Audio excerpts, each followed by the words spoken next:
The full moon illuminated the train station with its faint glow. It was a cold night, with the biting wind blowing through the bare trees that surrounded the place. The station was located in a remote and forgotten part of the country, a place where time seemed to have stopped. No one in the vicinity would dare to cross the track at that hour, and few dared to wait for a train so late at night. The train, called the last station, had a haunting history among locals.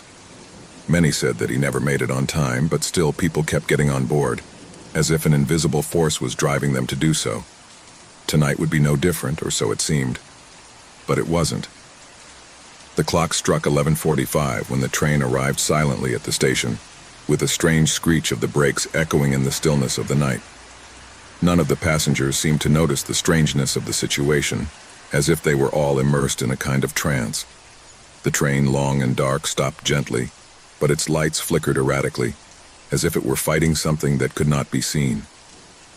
From the platform, Inspector Guillermo Morales watched the arrival of the train. It was his job to check the departure and arrival of the trains, but something didn't fit. This particular train was the last of the night, but something gave him a bad feeling. Looking at the car, he noticed that it seemed larger than usual, as if there were a strange expanse inside, a space that could not be identified from the outside. No one else seemed to have noticed. With a sigh, the inspector approached the train. The few passengers who got on and off the carriages did not look around, they only made their way quickly inside. There was something about their faces that made him uncomfortable. Empty, alien, as if they were under a spell. The faces of the travelers did not reflect any emotion. There were no children playing or conversations between adults, only silence and an overwhelming coldness. Morales looked away, uncomfortable, and went to the control booth. The train left at the appointed time, and there was a feeling at the station that something was about to happen, but it was still too early to tell. Hours later, at the stroke of dawn, the destination station, located in a distant town, tried to verify the arrival of the train. The station's clock read 3 a.m. when the phone began ringing. The destination station operator, a woman named Beatrice, picked up the receiver, ready to receive the usual night train report. But on the other end of the line, Inspector Morales' voice froze his blood. "There is no trace of the train. He didn't come, Beatrice. No one has seen anything." Beatrice was silent. At the destination station, everything seemed normal. The clear sky and the stillness of the early morning seemed to indicate that nothing out of the ordinary would happen that night. However, doubt settled in his mind. This train, like all the others, had departed from the remote station at its exact time. Where was it? "Have you checked everything, Morales?" asked Beatrice, although she knew that her voice betrayed fear. Morales took a deep breath before replying, "Nothing. There is no sign of the train. The only thing I know is that the train keeps passing through the stations, but it doesn't stop. He doesn't stop at any of them." Beatrice felt a chill run down her spine. What was happening? The idea that a train could simply vanish was a terrifying thought, but the feeling that the remote station was not connected to any tangible reality was even worse. The phone went silent for a long minute. Then Beatrice got up from her chair and looked around. The control room looked empty, even the lights were flickering. There was no sound coming from the tracks, just the cold wind blowing inland. The sound of the train never came. At that moment, something terrible happened. Beatrice saw how the lights of the station flickered and then went out completely. The air became dense, heavy, as if the atmosphere itself were being sucked in by something invisible. Suddenly, the lights came on again, but it was no longer the usual season. The clocks were showing the wrong time. The train signals were out of place, and the air had become thick and murky. But the worst was yet to come. Beatrice walked to the window. From there, he could see the track, the same night train, stopped at the station. However, something did not fit. It was not the train that had left hours before. This train was much darker, almost black, as if it were made of shadows. The carriages seemed to be deformed with a strange distortion on their edges, and the lights inside each of them were not a normal color. They were red, a sickly and unnatural hue. The passengers, or what was left of them, leaned out of the windows, their faces empty and icy, as if living dead. A heart-rending scream echoed from deep within the station, coming from inside the train. Beatrice backed away, panic taking over her body. There were no words to describe what he felt. He knew that something had happened to this train, something beyond his comprehension. He wanted to run, but his body did not respond to him. The train, which never stopped at its destination station, was now in front of her, but it wasn't empty, not completely. The passengers, those pale, dead faces, stared at her. Some began to move towards the doors, approaching the window. Beatrice could see them more clearly now, with her empty eyes reflecting the moonlight. One of them, a scruffy-looking man, raised his hand to the window as if trying to catch her. Suddenly, the station fell into a deep silence. A silence so thick that it seemed to crush Beatrice with its weight. The train began to move slowly, sliding into the darkness, as if somehow knowing that its fate was none other than condemnation.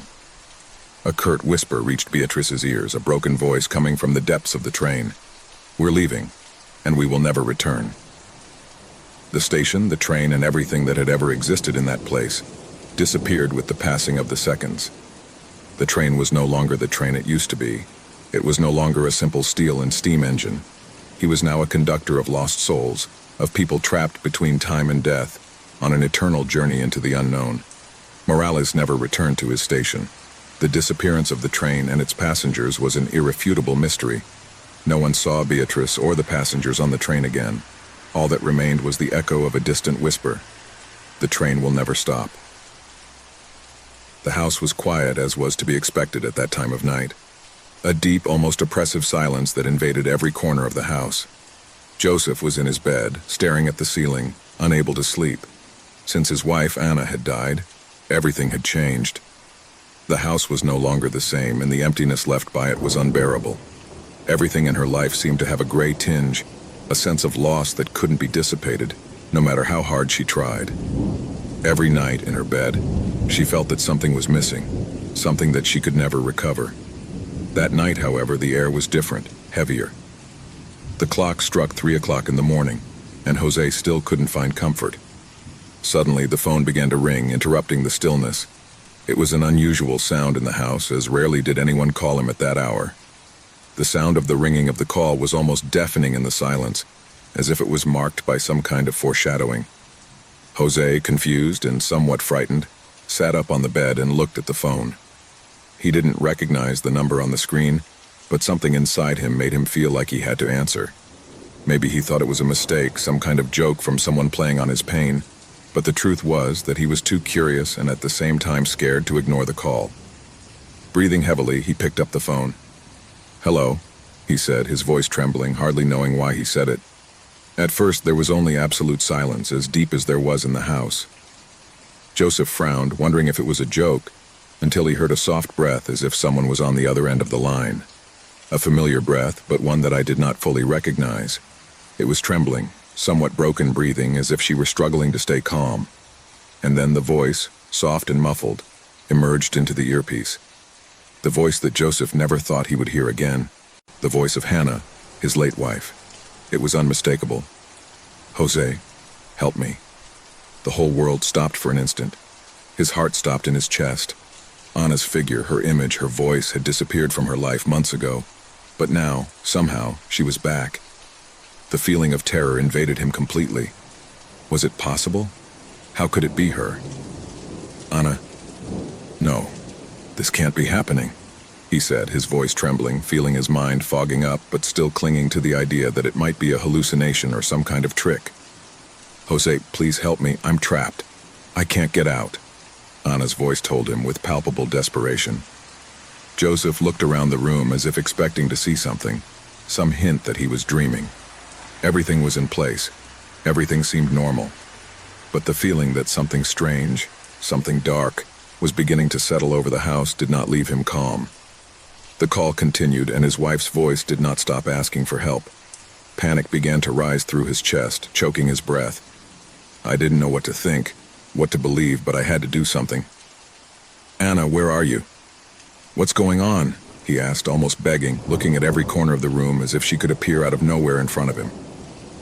In the house, replied the voice, which now sounded more distorted, more trembling, as if something were interfering with the communication.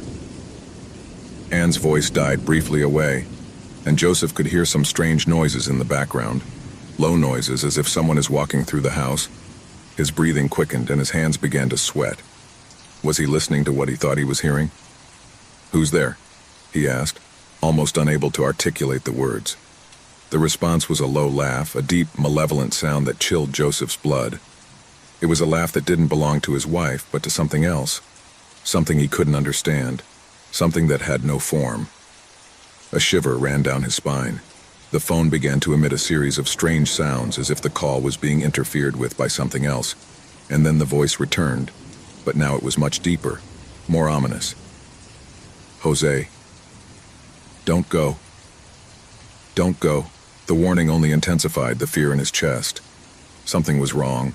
Something dark and sinister had taken the place where he had previously lived with Anna. Joseph got out of bed, the phone still pressed to his ear, and with slow steps, began to walk toward the bedroom door. The sound of the ringing of the call, the buzzing on the line, followed as a constant reminder that something was wrong. Every step he took toward the door was a struggle, a battle between the fear that built up inside him and the need to understand what was happening. He sat on the edge of the bed, then got up again, and with trembling hands began to walk down the hall. The house was dark, as it always was at that time of night. Every creak of the floor beneath his feet seemed to resonate as a sign that something was lurking in the shadows. The house, which had once been his home, now seemed a strange and uninhabited place, full of presences that could not be seen, but that were felt in every corner. With the phone still in his hand, Jose approached the lobby and saw something that made him stop in his tracks. A figure was gliding down the dark hallway, a figure he couldn't clearly distinguish but which looked familiar. It seemed to be flowing, as if it wasn't walking but rather gliding. He couldn't see his face, but he felt the presence, as if that figure was watching him. "Anna, is that you?" he said, his voice trembling as if he were looking for some kind of comfort, something that would give meaning to what he was experiencing. The figure paused for a moment and then faded into the darkness. Fear filled Jose's chest, but even with the phone in his hand, he could not take his eyes off the hallway.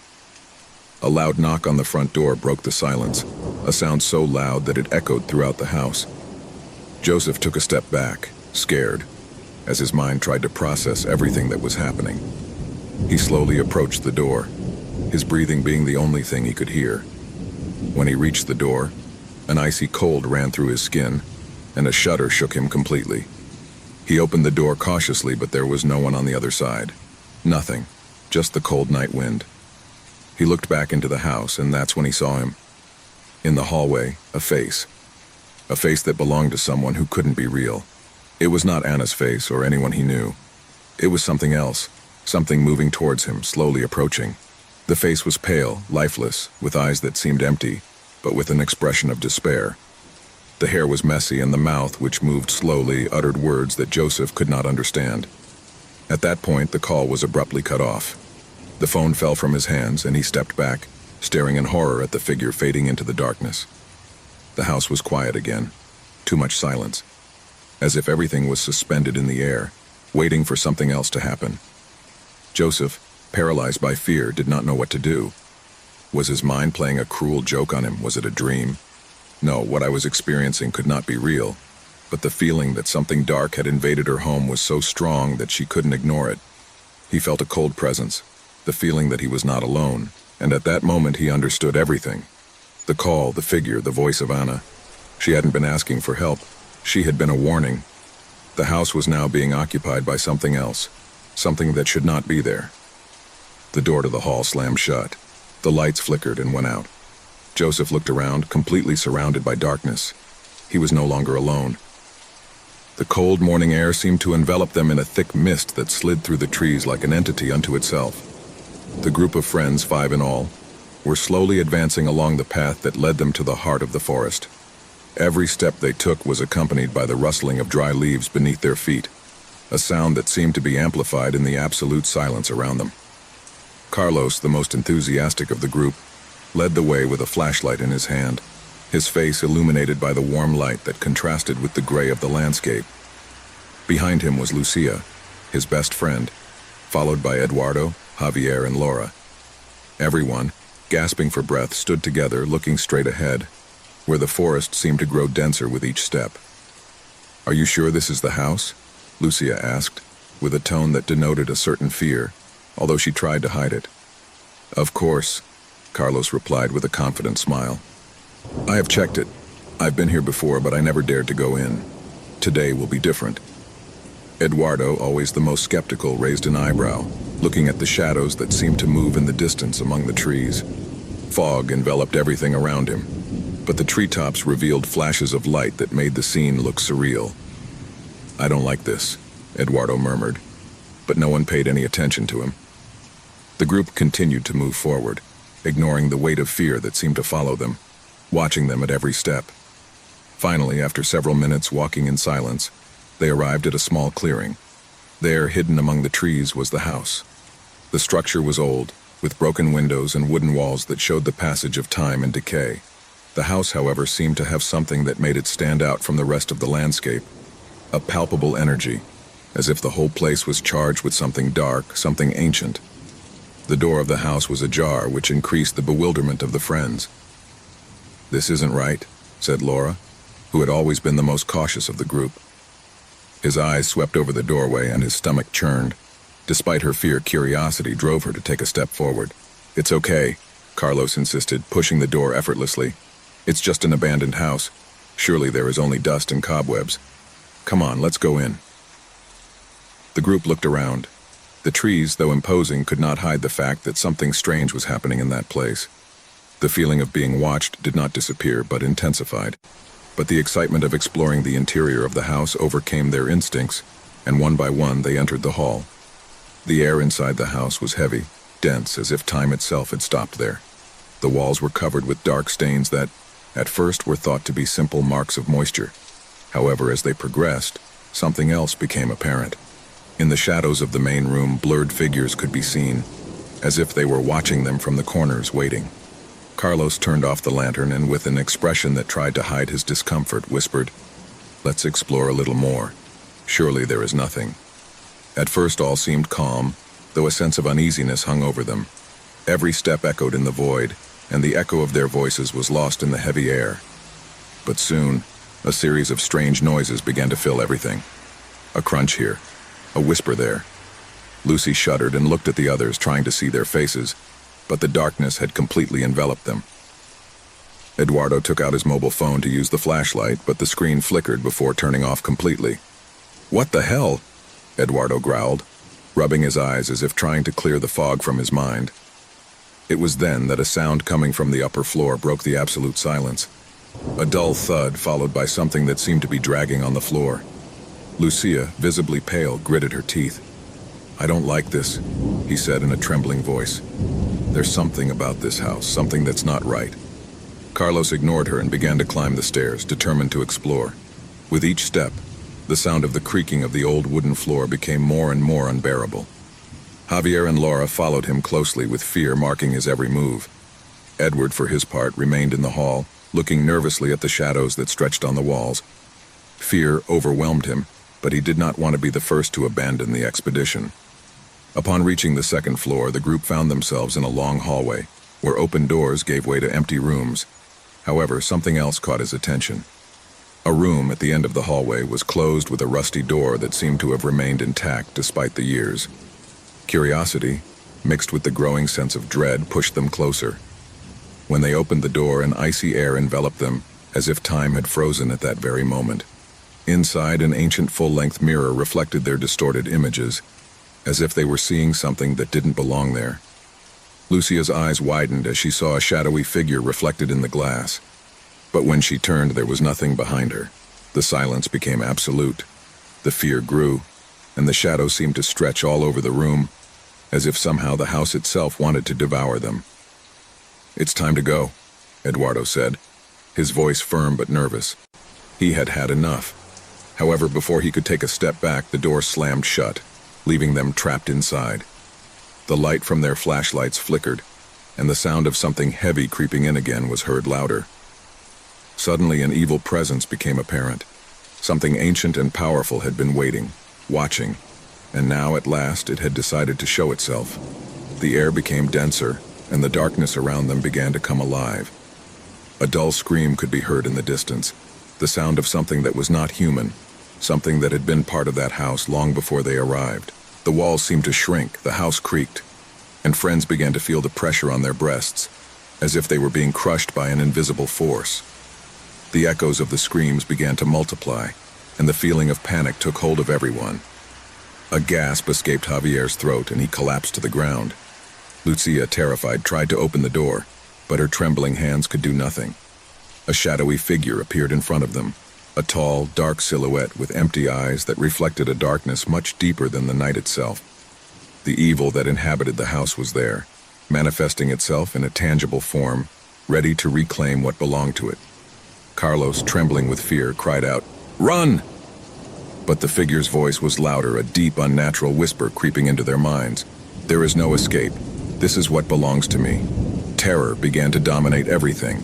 With no way out, no hope, the group of friends watched as the figure advanced towards them, absorbing the light of their lanterns, devouring their heat. The darkness swallowed everything. The house, old and cursed, had made its final claim. And in that last moment, the screams were absorbed by the house as if they had never existed. The story of the house in the woods ended there, with darkness as the only witness. It was a gray afternoon, one that did not presage anything out of the ordinary. Jonas, a 34-year-old man, didn't usually think too much about the supernatural, nor did he believe in legends or ghost stories. His life was simple, structured. He had lost his wife a year ago in a car accident, and since then, he had dedicated himself to maintaining his daily routine, not wanting to look back too much. However, that day, something in the air seemed different. The fog seemed thicker, and the shadows on the walls seemed to move inexplicably. It wasn't the first time he'd seen strange things since Laura's death, but he'd never paid much attention to it. Until that day. Jonah had been looking for something to fill the void left by his beloved's departure, something to distract him from the heavy burden of memories that suffocated him every night. That's when he saw the sign. Antiquities of the West. The shop seemed to have been there for centuries, its facade aged and its windows covered in the dust of time. It was the kind of place that, if it weren't for curiosity, one would avoid. Inside, the air was dense, laden with quiet stories, with objects that seemed to whisper dark secrets. Jonah walked between the shelves, watching without really seeing, until something called him. A mirror, framed in an aged gold, with a design so intricate that it seemed impossible that it could have been made by a human hand. The reflection in the glass was strange. His face was not visible, only a faint distortion. His heart beat a little faster, and for an instant a chill ran down his spine. What kind of mirror was this? The store owner, a man with a wrinkled face and cloudy eyes, approached silently. "That mirror has a story," he said, his voice raspy as if coming from the bowels of the earth. "They say it's been passed from hand to hand, and every time the person who owns it sees things they shouldn't see." Jonah looked at him, skeptical. "Little things like what?" "Figures, presences," murmured the owner. "Figures who are not in the room, but who are getting closer. Some called it the mirror of death, but everyone has their own experience with it." Jonah laughed, uncomfortable, not really believing what the man was saying. "How much does it cost?" The owner smiled unsettlingly. "It's a valuable object, but if you really want it, I can leave it to you for a reasonable price." Jonah paid without much thought. Perhaps in his subconscious, what he was looking for was not just the mirror, but something that would disconnect him from his pain, something that would distract him from his constant feeling of emptiness. He took it home that same afternoon, placing the mirror in the main living room, just in front of the window where the shadows at nightfall could play with the reflections. The first night, Jonah didn't notice anything strange. He sat in front of the mirror several times, watching the reflection of the furniture and the fading light outside the window. But something began to change the next day. The image reflected in the mirror seemed altered. It wasn't obvious at first, but when I looked closer, I could see fuzzy shapes that didn't belong in the room, shadowy figures of subtle, barely discernible movements. He thought it was his mind, affected by fatigue, playing tricks with him. But the following nights were different. The figure began to be clearer. At first, it was just a human-shaped shadow that was silhouetted on the glass. Then it seemed to move, getting a little closer each night. Jonah, who had always been logical, rational, began to feel uncomfortable. I couldn't stop looking at the mirror. He couldn't help but feel that something was watching him from the other side of the glass. It was not a simple reflection. It was not a dream. The figure in the mirror had vague outlines, but it was evident that it was a person, tall, thin, with a dark cloak. At night, the shadow seemed to move with an eerie slowness, moving slowly, almost at the same pace as his breathing. Jonah closed his eyes one night, but he couldn't help but open them. The figure was closer, now barely a meter away from him in the reflection. His mind struggled to rationalize what he saw. It's just a trick of light, he thought, but he couldn't look away. There was something in that reflection that held him captive. Panic began to settle in his chest every time he approached that mirror. Why couldn't he get away? Why did he feel that something was drawing him to him, as if he was being called from another world? As the days passed, the figures in the mirror became clearer. He was no longer just a shadow. She was a woman, ethereal-looking, with long hair that seemed to float around her. His eyes, empty with emotion, watched Jonah with an intensity that paralyzed him. Sometimes he could hear whispers, though he couldn't understand the words. They seemed to come from everywhere and yet from nowhere at the same time. It was as if the air itself were impregnated with a cursed prescription. Jonah tried to cover the mirror, but every time he did, he woke up the next day to find it uncovered, as if nothing had happened. The figure in the mirror not only got closer each night, but it seemed more alive, more real. Somehow she knew that he was watching her, that he felt her, and when he looked at him, she would get a step closer. One night, Jonah decided not to sleep. He spent hours staring at the mirror, waiting to see what would happen if he didn't close his eyes. The figure, that spectral woman, began to move quickly. As soon as the clock struck midnight, she began to rise, and Jonah could see his hands reaching out to the glass. The shadow, or whatever it was, touched the mirror and the glass froze. The air became dense, heavy, as if time itself had stopped. Jonah got up in terror and took a step back, but it wasn't enough. Suddenly his body was paralyzed. The contours of the figure in the mirror began to overflow, stretching, taking the form of a human silhouette slowly emerging towards him. The woman in the mirror was no longer just a shadow. I was there, standing in front of him, as if I had gone through reality itself. What are you?" Jonah managed to whisper, his lips dry. The woman did not answer, but raised her hand. An absolute cold ran through his body. His vision began to blur. Suddenly, Jonah understood. The mirror didn't just show reflections, it was a portal. A portal to the other side, a step towards death. And that figure, that entity, had been waiting for him. Terror overwhelmed him, but he couldn't move. He couldn't scream. The woman raised her other hand, pointing to the mirror. Reality began to crumble, and Jonah felt the essence of his being slowly drain away. The figure smiled at him, an empty smile that ran cold in the blood. And in that instant, Jonah knew that he could no longer escape. The house that had been his refuge was now his prison, and the mirror was his sentence. The woman touched him, and the darkness absorbed him. There was no shouting. There was no resistance. Just an endless emptiness. The next morning, the antique shop closed. The owner disappeared, and the mirror again became part of the store. No one knew who had bought it this time. No one could guess who would be the next victim of the mirror of death, because the mirror did not forget. It was a gray afternoon when Emily, exhausted from the long journey, decided to take an alternate route on her way home. The deserted road stretched for miles, surrounded by growing darkness. There were no signs of life or other vehicles, only the roar of the wind and the distant chirping of crickets. The engine of her car echoed in the stillness of the landscape, and she took the opportunity to relax. As she drove, she began to feel a strange sensation, as if she were being watched.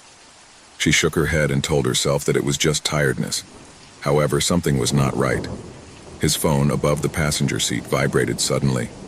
Emily frowned at the screen. He didn't recognize the number, but decided to answer, hoping it was an important call.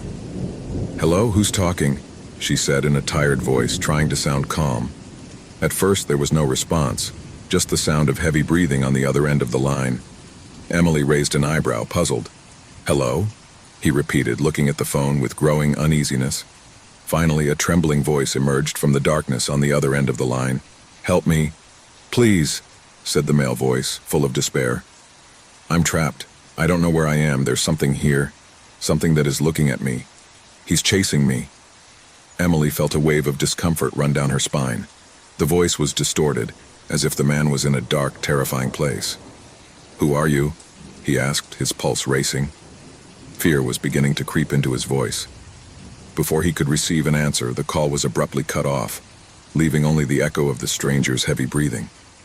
Emily, her hands sweaty, looked at her phone for signs of life, but there was nothing. There were no messages, no missed call logs, just the blank screen. He stared at his phone for a few seconds, his mind racing for answers. Just a joke, he thought. It must be someone playing with me. However, a strange sensation lingered in the air. She decided to continue on her way, but she couldn't shake the feeling of being watched. Over the next few days, Emily tried to forget what happened, blaming it on the stress and fatigue of the trip. However, something inside him told him not to ignore it. She was used to being alone on her travels, but she had never felt anything so unsettling. The latent sense of danger never went away. One night, after arriving at her apartment, Emily checked her phone and saw something that left her paralyzed. A message without a sender or any information. When he opened it, he saw a recording. She played it without knowing why, as if something pushed her to do it. The audio that began to play was the same as that of the mysterious call. The same desperate voice, the same gasping breath. But what made her tremble with terror wasn't just the voice. It was the sound of a whisper filtering through the end of the recording. Something enigmatic, almost inaudible, but clearly audible to anyone paying attention. "Don't look back," the whisper said like a warning. A shiver ran through his body. Suddenly he realized that there was something much more sinister behind that call. Something dark that was following her. But I couldn't let it go. I couldn't ignore it. He decided to investigate. However, I had no idea what I was about to discover. Emily began to go through her phone logs, looking for something that might lead her to understand what had happened on the road. When he accessed the call history, something strange happened. There on the list, he saw the call from the unknown number, but with a peculiar detail. The time she was received did not coincide with the time she had been behind the wheel. It was as if the call had been recorded long before she answered it. The mystery increased, but something worse awaited her. That same night, Emily began receiving text messages. They were short, meaningless, but chilling. "You're closer than you think," said the first. The following message came shortly after. "Don't leave the house." Another, an hour later. "Time is running out." The messages intensified as the days progressed. Emily couldn't ignore them. She began to feel like she was being watched constantly, even though there were no obvious signs that anyone was around. At all hours, I felt the presence of a shadow, something I couldn't see but that was always lurking. The situation escalated when, one morning, Emily woke up with the feeling that something was not right. The air was dense, as if the atmosphere itself were charged with electricity. When she got out of bed and looked out the window, she saw something that left her paralyzed. On the other side of the street, in the gloom, there was a figure. Tall, thin, motionless. A figure she couldn't identify, but who seemed to be staring at her. Panic took hold of Emily. He closed the curtains quickly, trying to calm himself. I needed to get out of there. He didn't know where he would go or what he would do, but he felt that his life was in danger. He picked up his phone and saw one more notification, a message with an attachment. The file was a photo taken from his own window, showing his figure looking out. The tall and slender figure was now closer. So close that I could see her eyes, which glowed in the dark. In a fit of desperation, Emily ran to her car and drove to the place where she had first received the call. The deserted road, now covered in a thick fog, seemed even more unsettling than before. When he arrived at the scene, he turned on the car's lights, looking for any sign of what had happened. There, in the darkness, he saw something on the ground. It was his phone. The phone I'd forgotten. The phone that had witnessed everything that had happened. Upon picking it up, the device turned on its own, and a new notification appeared. "You are too close to finding out the truth. Now there is no turning back." A heart-rending scream filled the air, and Emily felt something horrible loom over her.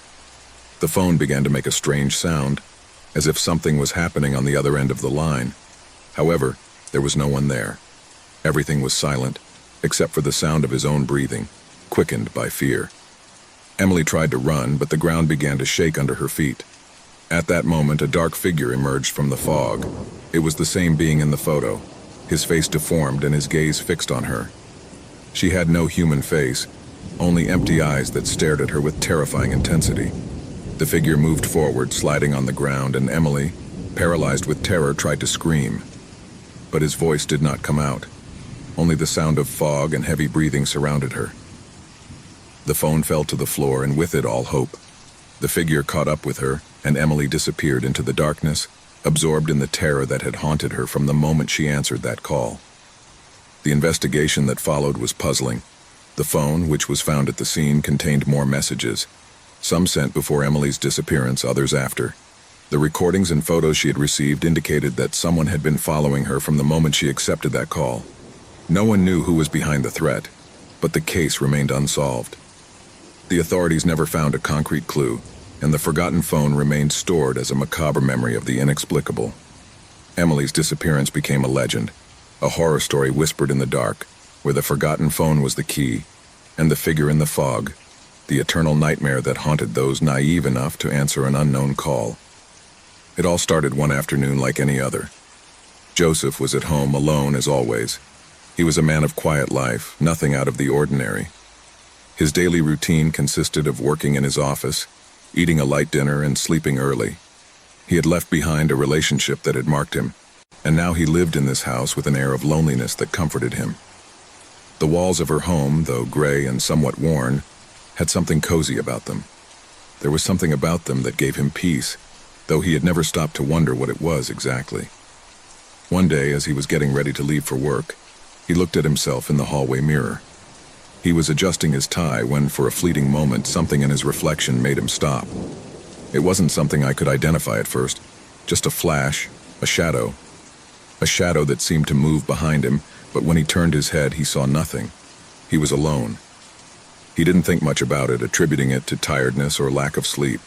However, that night, while in the living room, he read an article on his mobile phone about strange phenomena in houses. The idea of the paranormal began to haunt his mind. The next time he passed by the hallway mirror, he saw the shadow again. This time it was more apparent, as if the figure of something was behind him, watching, stalking. But he did not move. Joseph took a deep breath, turned around, and found nothing but the normal reflection of his own face. From that day on, the shadow began to appear in every mirror in the house. On the bathroom mirror, on the small mirror on the dining table, on the mirror at the entrance of the house.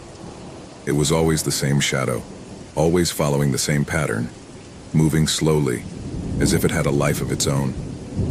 Each time Joseph looked at himself, the figure seemed to draw closer to him, as if it intended to reach him. At first, Joseph thought he was losing his mind. It was not possible. How could a shadow have a will of its own? And how could he move through each mirror in the house? But as the days went by, the shadow's behavior became stranger. In the bathroom mirror, he could see how the shadow seemed to lengthen, stretch towards him, as if he wanted to touch him. In the reflection of the hallway, the shadow was beginning to change shape. It was no longer just a dark outline. I could see how the shadow formed a human figure, but it was blurry, undefined. Jose began to feel observed. It didn't matter where I was inside the house. He could no longer escape his own gaze in the mirror, the shadow that stalked him from the reflections. Every time I walked into a room and saw the mirror, I could feel the shadow getting closer and closer. He was no longer sure if he was only seeing what his mind was suggesting to him, or if somehow that shadow was actually following him. One night, after having been at home all day, the shadow became more apparent than ever. As Joseph walked down the hall, he felt a presence behind him.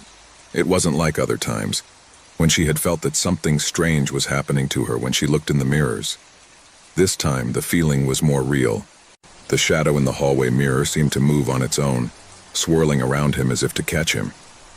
Joseph backed away quickly, his heart pounding. He looked around, but there was nothing in the house that could explain it. He ran to the dining room looking for something that could make sense of it all. Fear began to take hold of him. He couldn't comprehend what was happening, but he couldn't ignore it anymore. That night, he couldn't sleep. He decided to stay in the dining room without taking his eyes off the mirror. The shadow appeared again, sharper, more defined, drawing closer and closer to him. He was a human figure like a specter, but with something dark about his being. The shadow seemed to be breathing, waiting for the right moment to move forward. Jose could feel the air getting heavier around him. Fear invaded him completely. He decided that he had to do something, that he could not continue to live with that presence, with that figure that stalked him from the mirrors. But when he looked back into the hallway mirror, the shadow was closer than it had been before. This time, not only was he approaching, but he seemed to be moving towards him in a violent manner. Joseph felt his chest tighten, that something strange was happening. It was as if the shadow wanted to trap him, to possess him. Terrified, he tried to run out to the door, but before he could open it, The shadow materialized. He was no longer a mere figure reflected in mirrors. He had crossed over into the real world. Joseph could see the shadow take on human form, a disfigured-looking figure with empty eyes and an expression of anger and despair. The shadow surrounded him, and he, in his utter panic, couldn't move. Terror had paralyzed him. He wanted to scream, but his voice choked in his throat. The shadow began to whisper in his ear, incomprehensible words as if he were speaking to him in an ancient language, one that Joseph had never heard. Desperation invaded him completely. Fear had consumed him. He tried to back away, but he couldn't. The shadow kept him trapped. It was as if he were in an invisible prison that prevented him from escaping. The horror of what I was experiencing made everything even more real. The shadow not only followed him, now he touched him, brushed him with his cold hands, transmitting a feeling of pure evil. Joseph closed his eyes, trying to escape, but as he opened them, he realized that the shadow was completely above him. His hands were no longer cold but frozen, and they could feel him being dragged into the darkness from which he had emerged. Finally, the shadow absorbed him completely. There were no screams, no lights, no sign of life. Only the house remained silent. The mirror in the hallway, however, was still there, reflecting an empty image, that of an empty, gloomy room. From that day on, no one saw Joseph again. The house remained intact, but the mirrors never reflected the same again. In the hallway where Joseph had been trapped, the reflections were beginning to show a new figure, a shadow that moved slowly, waiting to be seen by the next one who dared to approach the mirror. The curse of reflection continued. In that home now there was only the echo of a dark presence silently waiting for the next victim to fall under its influence. No one knows what really happened to Joseph. What is clear is that, from that moment on, the shadows in the mirrors would never again be something innocent. Because sometimes what the glass reflects is not just a reflection, but something much more terrifying, something that can no longer be discarded by the human eye. Night hung over the house with an eerie stillness, silence only interrupted by the occasional sound of a branch hitting the window. Laura was in her living room, embraced by the gloom that filtered through the curtains. The dim light of the table lamp dimly illuminated the book in his hands. In those moments of loneliness, I always found solace in the pages of a good novel, an escape from the daily grind. Tonight, however, something seemed different, something in the air that he couldn't clearly identify. The wall clock struck 9 and Laura heard a noise that broke the tranquility. A soft knock, as if someone were knocking on the door. He got up from the couch and walked toward the entrance, a slight feeling of discomfort running down his back. I never expected visitors at that time. He looked out the window before opening the door, but saw no one. A shiver ran through his body, though he tried to ignore it. After all, it could be children playing or someone in the wrong house. He opened the door and there he was, a man standing in his doorway. He had a serious appearance, with a dark jacket and a hat that partially covered his face. Laura stared at him, bewildered. She didn't recognize him, but there was something in his eyes that seemed strangely familiar. "Good evening," the man said in a deep but calm voice. "Laura, right?" Laura frowned, overwhelmed by a growing sense of unease. "Yes, but I don't know you. How do you know my name?" The man smiled slightly, but his smile didn't reach his eyes. "I told you, Laura. We know each other, even if you don't remember it." Laura blinked, confused. What was he talking about? She had never seen that man in her life. How could I meet her? The air in the room seemed to have become dense, as if the atmosphere itself was being charged with something indescribable. "I'm sorry, but I can't help you," Laura said, trying to remain calm as she took a step back. "I don't know you." The man stood there, motionless, watching her with an uncomfortable intensity. Without saying a word, his eyes flashed for a moment with a strange light. Laura, feeling the weight of the situation, tried to close the door. But before he could, the man stepped forward, preventing him from doing so. "You don't need to be nervous," she said with an eerie calm. "I just want to talk. It's important." Laura's heart began to pound. She didn't understand what was happening, but something inside her was telling her to be alert. The feeling of being watched intensified, and the house, which had once been her refuge, suddenly seemed like a strange alien place. "What do you want?" he asked in a thin voice, trying to stay in control. The man stared at her before answering. "Come with me. There are things you need to remember." A shiver ran down Laura's spine. What things should I remember? The feeling of fear invaded her completely. but at the same time she couldn't help but feel intrigued. Something about the way the man spoke made her feel like she couldn't just refuse him. "I'm going to call the police if you don't leave," he finally said, unable to hide the anxiety in his voice. But the man didn't seem to flinch at the threat. "You can do it if you prefer," he replied with unsettling calmness, "but it won't change anything." Laura felt a growing pressure in her chest. The need to understand what was happening prompted her to take a step back, reluctantly allowing her into her home. The man walked into the room with terrifying naturalness, as if he had been there thousands of times before.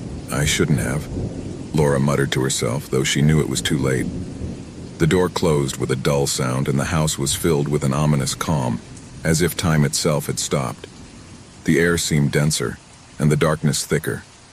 She sat down on the couch, unable to take her eyes off the man. He sat down in front of her, his arms folded, staring at her. "What I want you to remember is that," he finally said. "Remember what you forgot." Laura frowned, completely bewildered. "I don't understand what you're talking about. I don't know you. Who are you?" The man stared at her, and for an instant, Laura saw something in his eyes that made her blood run cold. It was as if there was a connection between them, something deep and ancient that I couldn't comprehend. The feeling of dread grew inside him. "I am someone from your past," he replied, his voice deeper. "Someone who knows you better than you think, and something you forgot comes looking for you." Laura didn't understand what was happening, but the man's words echoed in her mind.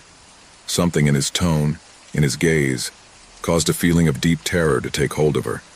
A primitive fear, as if something that had been hidden for a long time was about to be revealed. "Leave me alone," he said, rising quickly from the couch. But when she turned to the door, a piercing cry stopped her. "You can't run away from who you are." The scream echoed throughout the house, and at that moment Laura felt as if the walls themselves were closing in on her.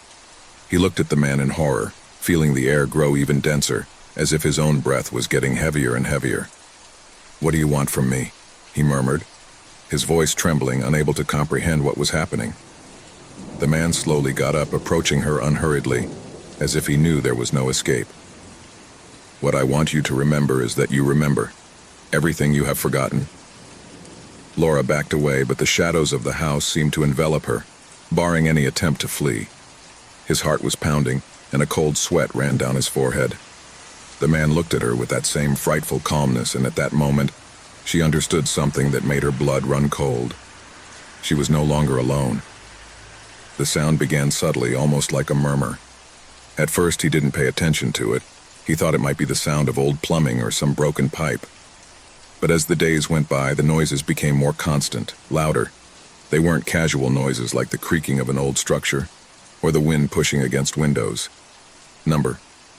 It was something else, something that froze his skin and made the hairs on the back of his neck stand on end.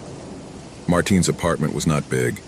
It was a modest space in an old building, in a city where the buildings seemed to be so close to each other that their walls often touched. It wasn't luxurious, but it was his. In his life, he had accepted solitude as a constant companion. With each passing day, the stillness of her home brought her peace. That peace, however, slowly began to crumble as the noises intensified. At first, he thought he was crazy, that maybe he was losing his mind. Throughout her life, she had dealt with stress and anxiety, but something about those sounds was just fine for her. Disturbing. They were low, almost unintelligible at first. A soft tapping, a deep vibration that didn't come from the walls but from somewhere below. Would they be the foundations of the building, the old elevator that went up and down at all hours? But the nights passed and the noises grew, as did the feeling that something was not right. They were no longer mere tapping. Now he could hear whispers, as if someone was whispering his name from the shadows of the floor below. The first real awakening of the restlessness occurred one night. After several weeks of hearing those strange sounds, Martin woke up in the middle of the night, agitated, sweat soaking his forehead. He sat up quickly, trembling, as if something had touched him. There was a chill in the air, a chill that did not come from the open window but seemed to emanate from the walls themselves. It was then that he heard it clearly, a dragging, as if something heavy was dragging on the ground. He was not human. It couldn't be. The feeling of dread enveloped him completely. Without thinking, he got out of bed and went out into the hallway. He looked at the door of the apartment next door. It was empty.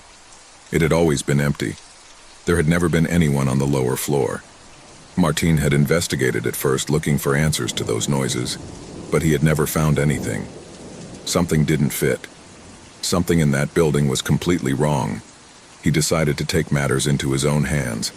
If the noises were coming from the lower floor and no one was there, then what was causing them? And why did he feel those noises calling to him, as if someone were whispering to him in the dark? The basement door was locked, but that didn't stop Martin. That night, armed with a flashlight and a determination that arose from pure fear, he went into the basement. At first, his flashlight barely shone a couple of meters in front of him, but as he advanced, the air became denser. The stench as of stagnant moisture filled his lungs and made him cough. Something was not right. Not only was the air strange, but the walls seemed to be full of scars, marks I couldn't identify. The feeling that someone was watching him grew with each step he took. Suddenly, the flashlight flickered. Darkness grew around him, and for a moment he thought the world was fading away. Then a noise made him stop. A dull thud, a creak, as if something heavy was moving in the dark. Martin swallowed hard and kept going, although his body asked him to flee. Finally, the flashlight shone on a figure, a shadow in the darkest corner of the basement. The first thing he noticed was the shape of this creature. Its body was tall, skeletal, covered in pale gray skin that seemed to absorb light.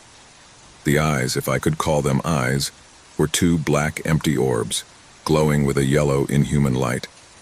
That creature was not human nor animal. It was something much older, something that was hiding in the shadows, feeding on something I couldn't understand. Martin could not move. He was paralyzed with terror. The creature, with slow but sure movements, began to crawl towards him. Every step he took echoed off the walls as if the ground was shaking. Martin tried to back up, but his legs did not respond. Fear had trapped him. The creature got closer and closer. A cold breath ran down Martin's back, and darkness closed around him. He could feel the weight of that presence, as if he were being absorbed by it, as if the shadows themselves were surrounding him, taking possession of his being. At that moment, the flashlight flickered again, and in the darkness, Martin could hear a whisper, one he would never forget. "It's too late." The shadow of the creature spread through the basement, and Martin, unable to react, fell to the ground. The creature silently moved even closer, brushing its skin with its icy touch. The creature then began to speak in a strange whisper, a murmur that seemed to penetrate its mind. He told him dark stories, stories of those who had fallen before him, those who had come too close to the lower floor and paid the price. There were beings, entities, dwelling in darkness, waiting to be awakened. Martin, hearing those words, felt his soul being torn apart. An indescribable fear consumed him, as the creature dragged him into the shadows. At that moment, Martin understood the worst of all. Not only was the creature a being who lived in darkness, but that darkness was his home, and he had stepped into his realm beyond what was allowed. Terror enveloped every corner of the apartment as the figure disappeared from their sight. No one saw Martin again. No one heard the strange noises coming from the lower floor again. The creature, however, continued to wait, feeding on the darkness and the lost souls that time and again fell into its trap. A few months later, a new tenant moved into the building, and that same night, the whispers on the lower floor began again. Whitehaven Island, a small, isolated piece of land in the middle of the murky waters of the North Sea, had been a mystery for years. For a long time, the few inhabitants who remained on its shores lived a quiet life, without much contact with the rest of the world. The island, though small and modest, was steeped in ancient history, full of secrets buried under layers of land forgotten by time. But all that changed on a gray autumn afternoon when a group of tourists, in their eagerness to know the place and its mysteries, decided to venture on the island without knowing what awaited them. The group never returned. Local authorities, alarmed by the unexplained disappearance, sent several expeditions in search of the tourists, but never found a trace of their presence. Weeks turned into months, months into years, and the case of the missing from Whitehaven went from front-page news to a story forgotten by most. No one knew what had happened on the island. However, the rumors did not stop. 5 years after the group's demise, things began to change. Stories were whispered among the locals of strange sightings and unexplained occurrences. Bright lights on the darkest nights, shadows moving through the trees, and unmistakable voices in the breeze that seemed to carry echoes of something lost. However, what most terrified those who lived in the vicinity was the growing number of stories about people who said they had returned from the island. People who had disappeared for years, but now walked the streets of the town again. At first, people thought they were simple coincidences, but as time progressed, the stories became more disturbing. No one seemed to be able to explain the return of the disappeared, let alone the strange behaviors exhibited by those who claimed to have returned. Many people were skeptical, but those who met these people soon began to feel a chill running down their spine. The people who returned were not the same. There was something deeply altered in their eyes, something that made them seem different, empty, as if they were living in a parallel reality, completely disconnected from the life they had known before. The whole town began to murmur. No one knew what had happened on Whitehaven Island. No one knew what had changed those tourists who at first seemed to be ordinary people. A sense of fear and distrust took hold of the locals, and those returning from the island could not fit in. There was something inhuman about them, something that couldn't be explained in words. At first, those affected tried to continue with their lives, trying to reintegrate into the village and their former circles. However, over time, their behaviors became more bizarre and puzzling. Some of them were talking about things that no one understood, as if they were repeating the same phrases in a forgotten or unintelligible language. Others were silent, with an empty and disconnected expression, as if they could not remember anything from their previous life.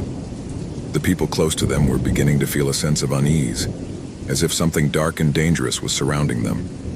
The town's mayor, concerned about the growing number of incidents, called a meeting in the central square.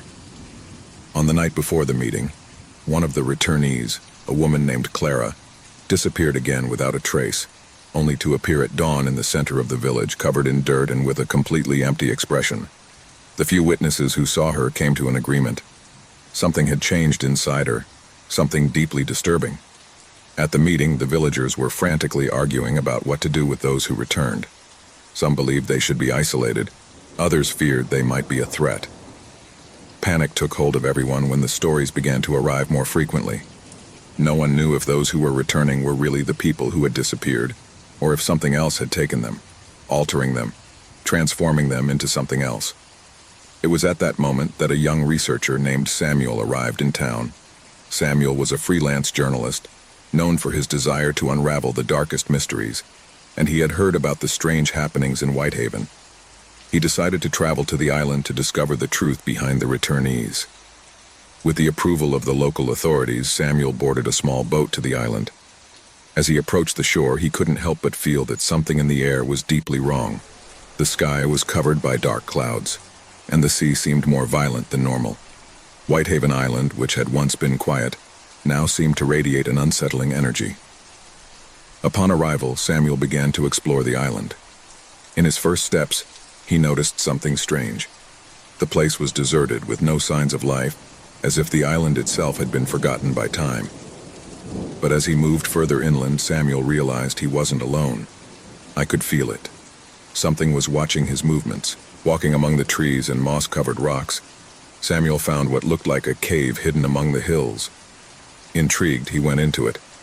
Darkness enveloped him as he advanced through the narrow passage.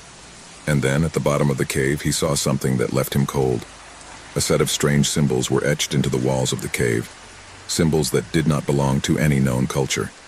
They were ancient, so profoundly old that they defied human logic. As Samuel watched them, a sense of anguish came over him. He felt as if something was awakening in the depths of the island, something he had been waiting for centuries. Suddenly the cave began to tremble, and a strange vibration ran through his entire body. Samuel tried to get out, but the walls seemed to move, closing around him. It was then that he heard voices, soft at first, like a whisper in the distance. The voices grew louder, closer, until suddenly they stopped. And then he saw something he would never forget. The missing tourists, the same ones who had returned to the village, were standing in front of him, their eyes empty and their bodies motionless.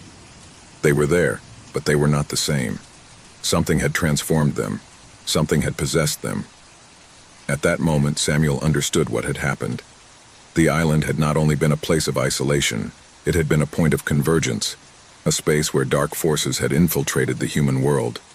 The people who returned were not human.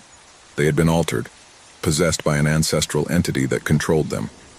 And that entity had been patiently waiting for his return. As the island began to crumble around him, Samuel tried to flee but couldn't. Darkness surrounded him, and the voices of the missing were transformed into deafening screams. The cave swallowed it all, and Whitehaven Island, with all its secrets and horrors, was sealed forever. The villagers never heard of Samuel again. The returnees, if they could still be called that, continued to wander the streets, their gaze empty and their soul lost forever. And the island, with its hidden terror, continued to wait for the next victim. The cold, damp wind slipped through the cracks of the broken windows of the old hospital, which stood imposingly in the darkness. The structure had been abandoned decades ago, but the stories and legends of what happened inside were still alive in the memories of those who had survived its mystery. The walls creaked with each gust of wind, and the thick fog surrounding the building seemed to whisper forgotten secrets, as if the earth itself was trying to hide what had happened there.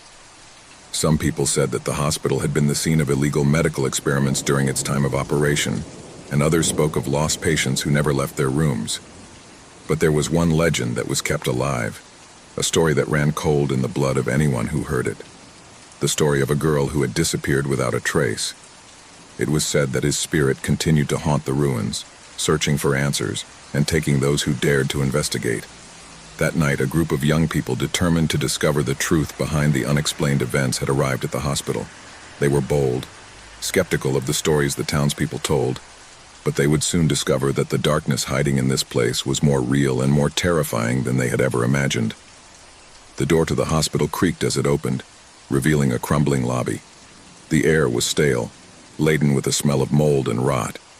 The walls were covered in graffiti, and the old ceiling lamps hung at odd angles, as if they were about to fall. The only light illuminating the place was from their lanterns, which cast eerie shadows on the rubble-strewn ground. "This is scarier than I imagined," said one of the young men, named Samuel, as he looked around with a mixture of disgust and curiosity. "Come on, let's not be cowards," replied Laura, the bravest of the group. "We just have to find the girl's room and record a video to prove that this is all just village stories." They pushed deeper into the hospital, following a narrow corridor that twisted like a snake. The atmosphere was thick, almost palpable, and the silence was only interrupted by the sound of his own footsteps echoing in the empty corridors. Suddenly, something stopped them. A soft sound, like a child's laughter, could be heard in the distance. "Did you hear that?" whispered Laura, looking around nervously. "Probably the wind," Samuel said, trying to play it down, but his voice trembled a little. However, the laughter persisted. It wasn't the happy, clean sound of a little girl playing. It was a distorted laugh, as if someone was taunting them, leading them into the unknown. Laura squeezed the handle of her flashlight and began to walk toward the source of the sound, her steps quick and determined, but her face reflected a growing concern. "Come on, we're not here to be scared," he said, though his voice sounded increasingly unsure. Suddenly, as they turned a corner, they found themselves in front of a room that seemed different from the others. The door was ajar, and through the crack they could see the silhouette of a tiny figure inside, moving from side to side. The girl. "It's her," Laura murmured, her eyes fixed on the figure. "The girl of the legend." Samuel looked around, his instinct telling him that they must leave, but something was holding him in place. "This is not right. We shouldn't be here." "Shut up," Laura ordered, opening the door with a thud. The figure in the room immediately stopped, and the light from the flashlight illuminated the girl's face. He was smiling, but his smile was not that of an innocent child. His eyes were dark, empty, and his skin paled into a sickly hue. The girl stared at them, but she did not move. What are you doing here?" asked Laura, trembling, though she tried to look confident. The girl didn't answer, just pointing to the back of the room where there was an old hospital bed covered in dust. "Come," he whispered in a voice that seemed to come from a faraway place. "Come and play with me." "Did you hear that?" whispered Samuel, an expression of horror on his face. What's going on here?" Laura, as if under some kind of spell, began to move towards the bed, but her body stopped every time she approached, as if an invisible force was pushing her back. "No, I can't move," he said desperately. Samuel tried to reach her, but something stopped him in his tracks. A horrible and heart-rending scream filled the air, coming from the back of the corridors, and suddenly the lights of their flashlights began to flicker. The girl's laughter returned, this time louder and closer as if she was surrounding them. The air became denser, almost unbreathable. "We have to get out of here now," shouted Samuel, tugging on Laura's arm. But the girl stared at them, and a dark shadow emerged behind her, taking shape. It was an indescribable creature with sharp claws and red eyes that reflected the light of its flashlights like mirrors. "Run!" Laura shouted as the creature advanced toward them. But there was no way out. Every door they tried to open was tightly closed, and the building was beginning to crumble around them. The corridors lengthened endlessly, as if the hospital were slowly gobbling them up.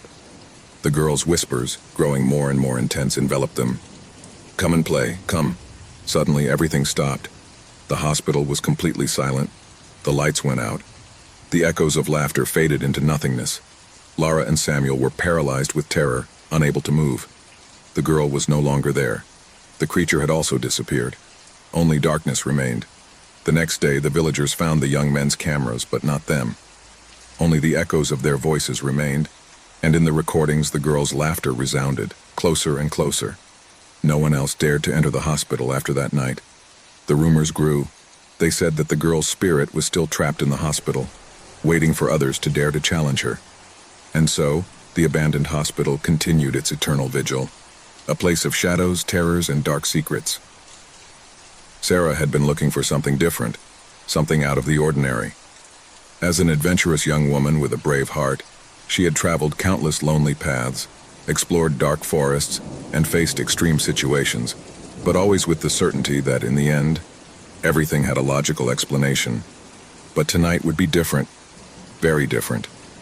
It was a cold, rainy night when he decided to get away from the city and venture out to an old hotel that had been in the news, mostly for stories of mysterious disappearances. But as always, Sarah didn't believe those rumors. He thought that people were carried away by superstition and baseless fears. The hotel, an old building with worn brick walls and moss-covered windows, looked like something out of a horror movie. The lights flickered faintly, and the air was permeated with a smell of mold and rotting wood. Sarah, however, was undeterred. He decided that it would be the perfect place to spend a quiet night, away from the rush and pollution of the city.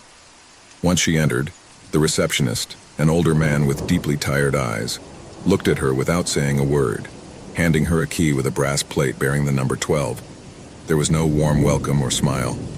Something in the atmosphere was already beginning to feel strange, but Sarah didn't think about it.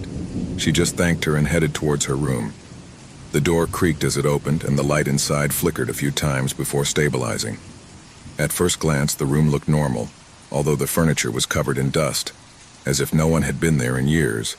The mattress was too firm, but Sarah wasn't going to let that ruin her night. He left his backpack on the table and sat on the bed, enjoying the silence that enveloped the place. A few hours passed, and the rain was pounding against the windows. The sound, initially relaxing, soon began to feel unsettling, as if the hotel was breathing slowly, like a living entity.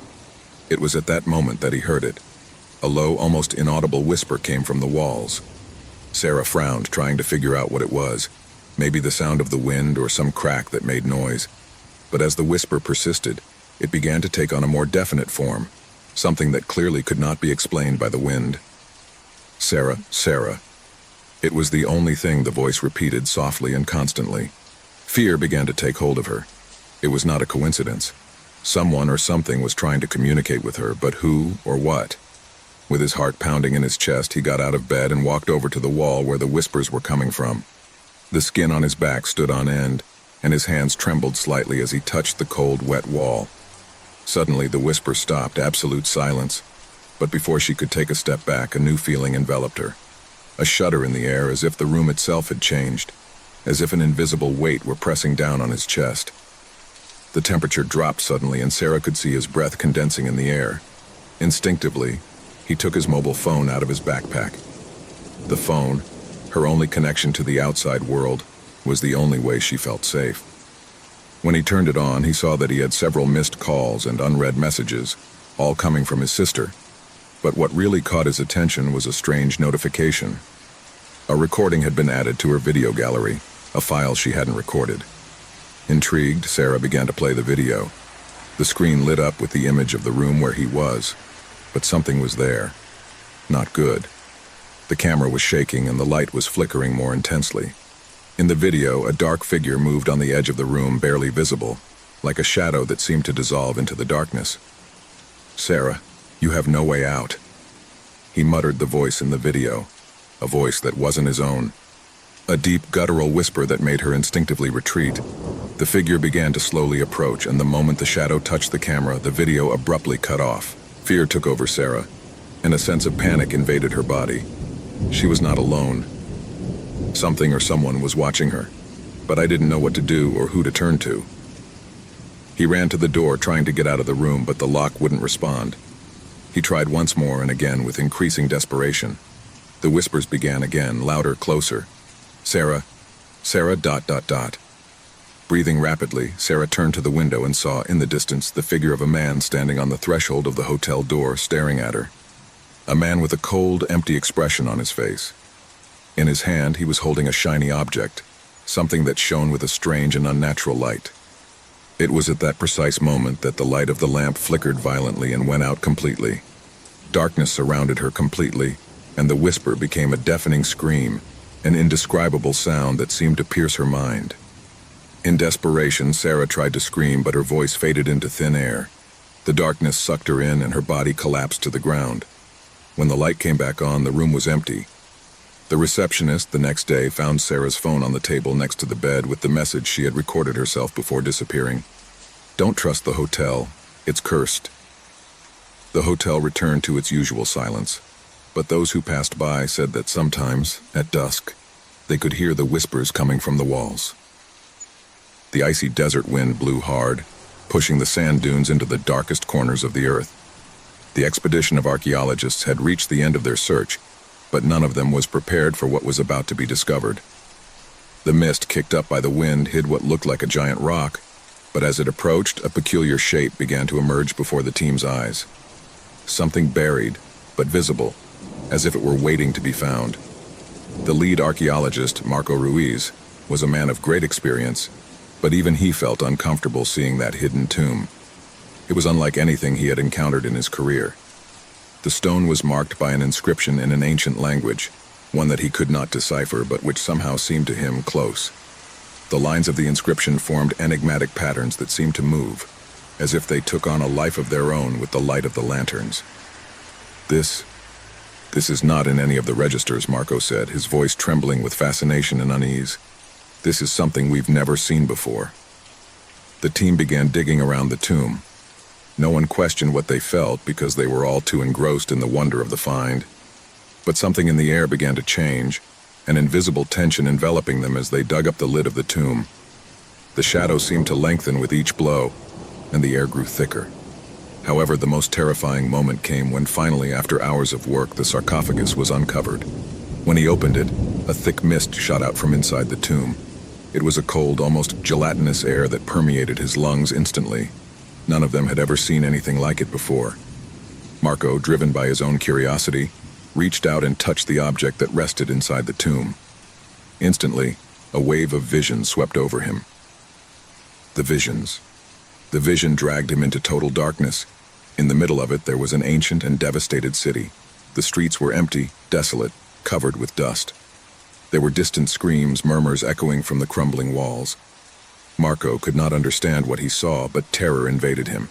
He saw figures crawling among the ruins, diffuse shadows, as if they were beings caught in an endless cycle. Suddenly, one of those shadows approached him. The form was human, but with the skin covered in scars that seemed to be alive, pulsating as if something inside it was struggling to come out. His eyes were two pits of darkness, and a raspy voice murmured something that Marco didn't understand, but that froze him inside. Then the vision faded, but the images lingered in his mind. Marco looked around, desperate to regain his composure, but something inside him had changed.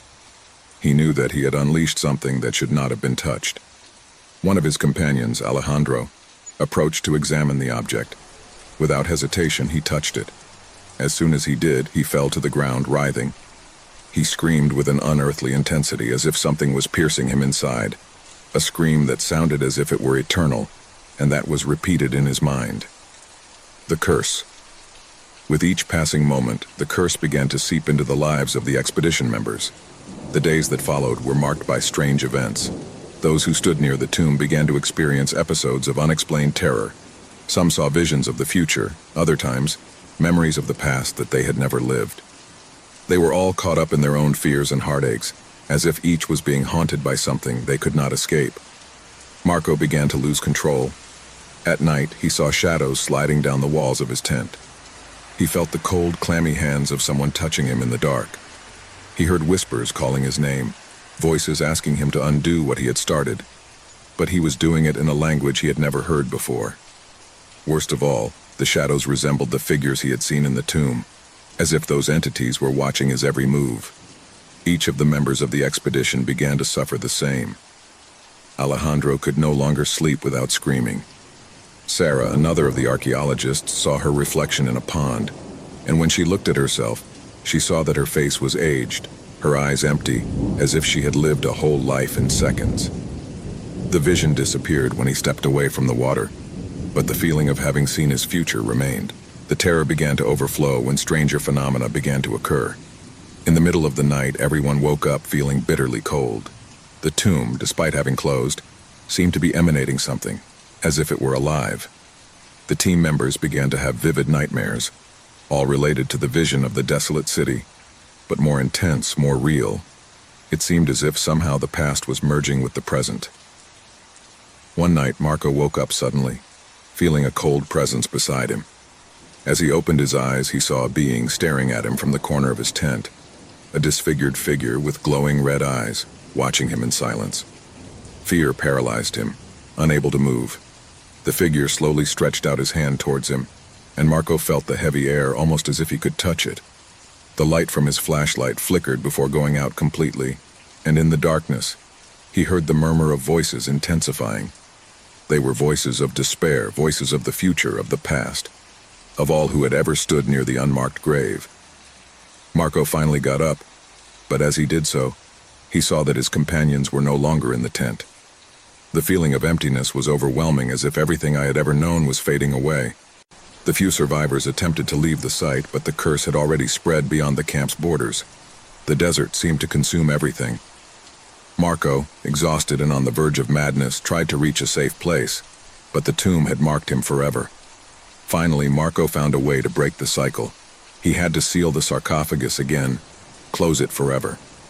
But in doing so, the vision that had tormented him for so long caught up with him for the last time. The ruined city awaited him, and with it the end he had unleashed. The moment he closed the sarcophagus, the future began to fade, and silence reigned. The tomb, however, would never disappear. The curse would remain, waiting for whoever would discover it again. The cycle would keep repeating until someone else touched the cursed object. And when that happened, the darkness would return, bringing with it terror and despair forever. The story of the nameless tomb would continue, waiting to be unearthed once again. It was a dark, cold night with the wind rustling through the branches of the trees and the lights of the city barely illuminating the distant horizon. The journalist, Samuel Lopez, was prepared for what he hoped would be one more story in his career.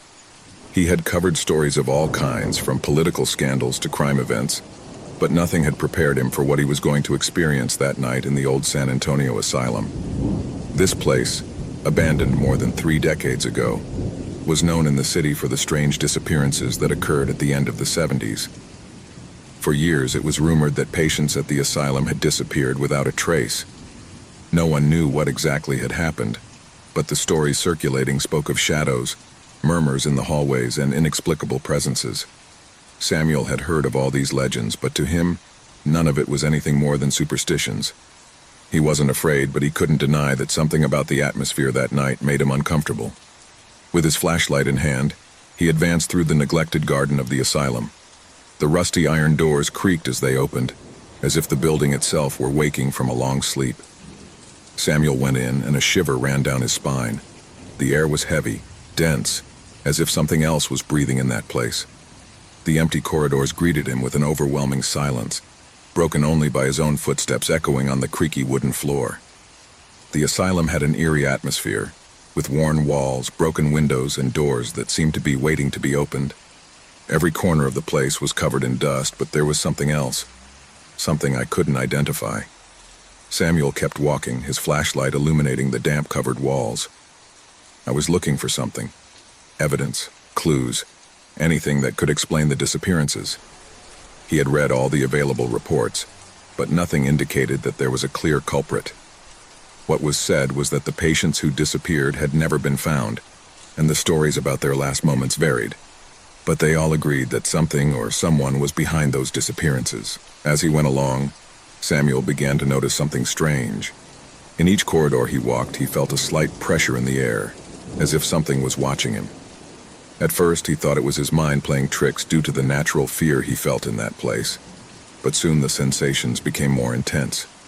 The sound of his own footsteps began to distort, as if something else was walking beside him, even though no one was around. Suddenly, he stopped in his tracks.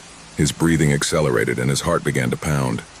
In the darkness, something was moving. A soft, almost imperceptible whisper reached his ear, something like a, "Go away." But when he turned to look, there was nothing.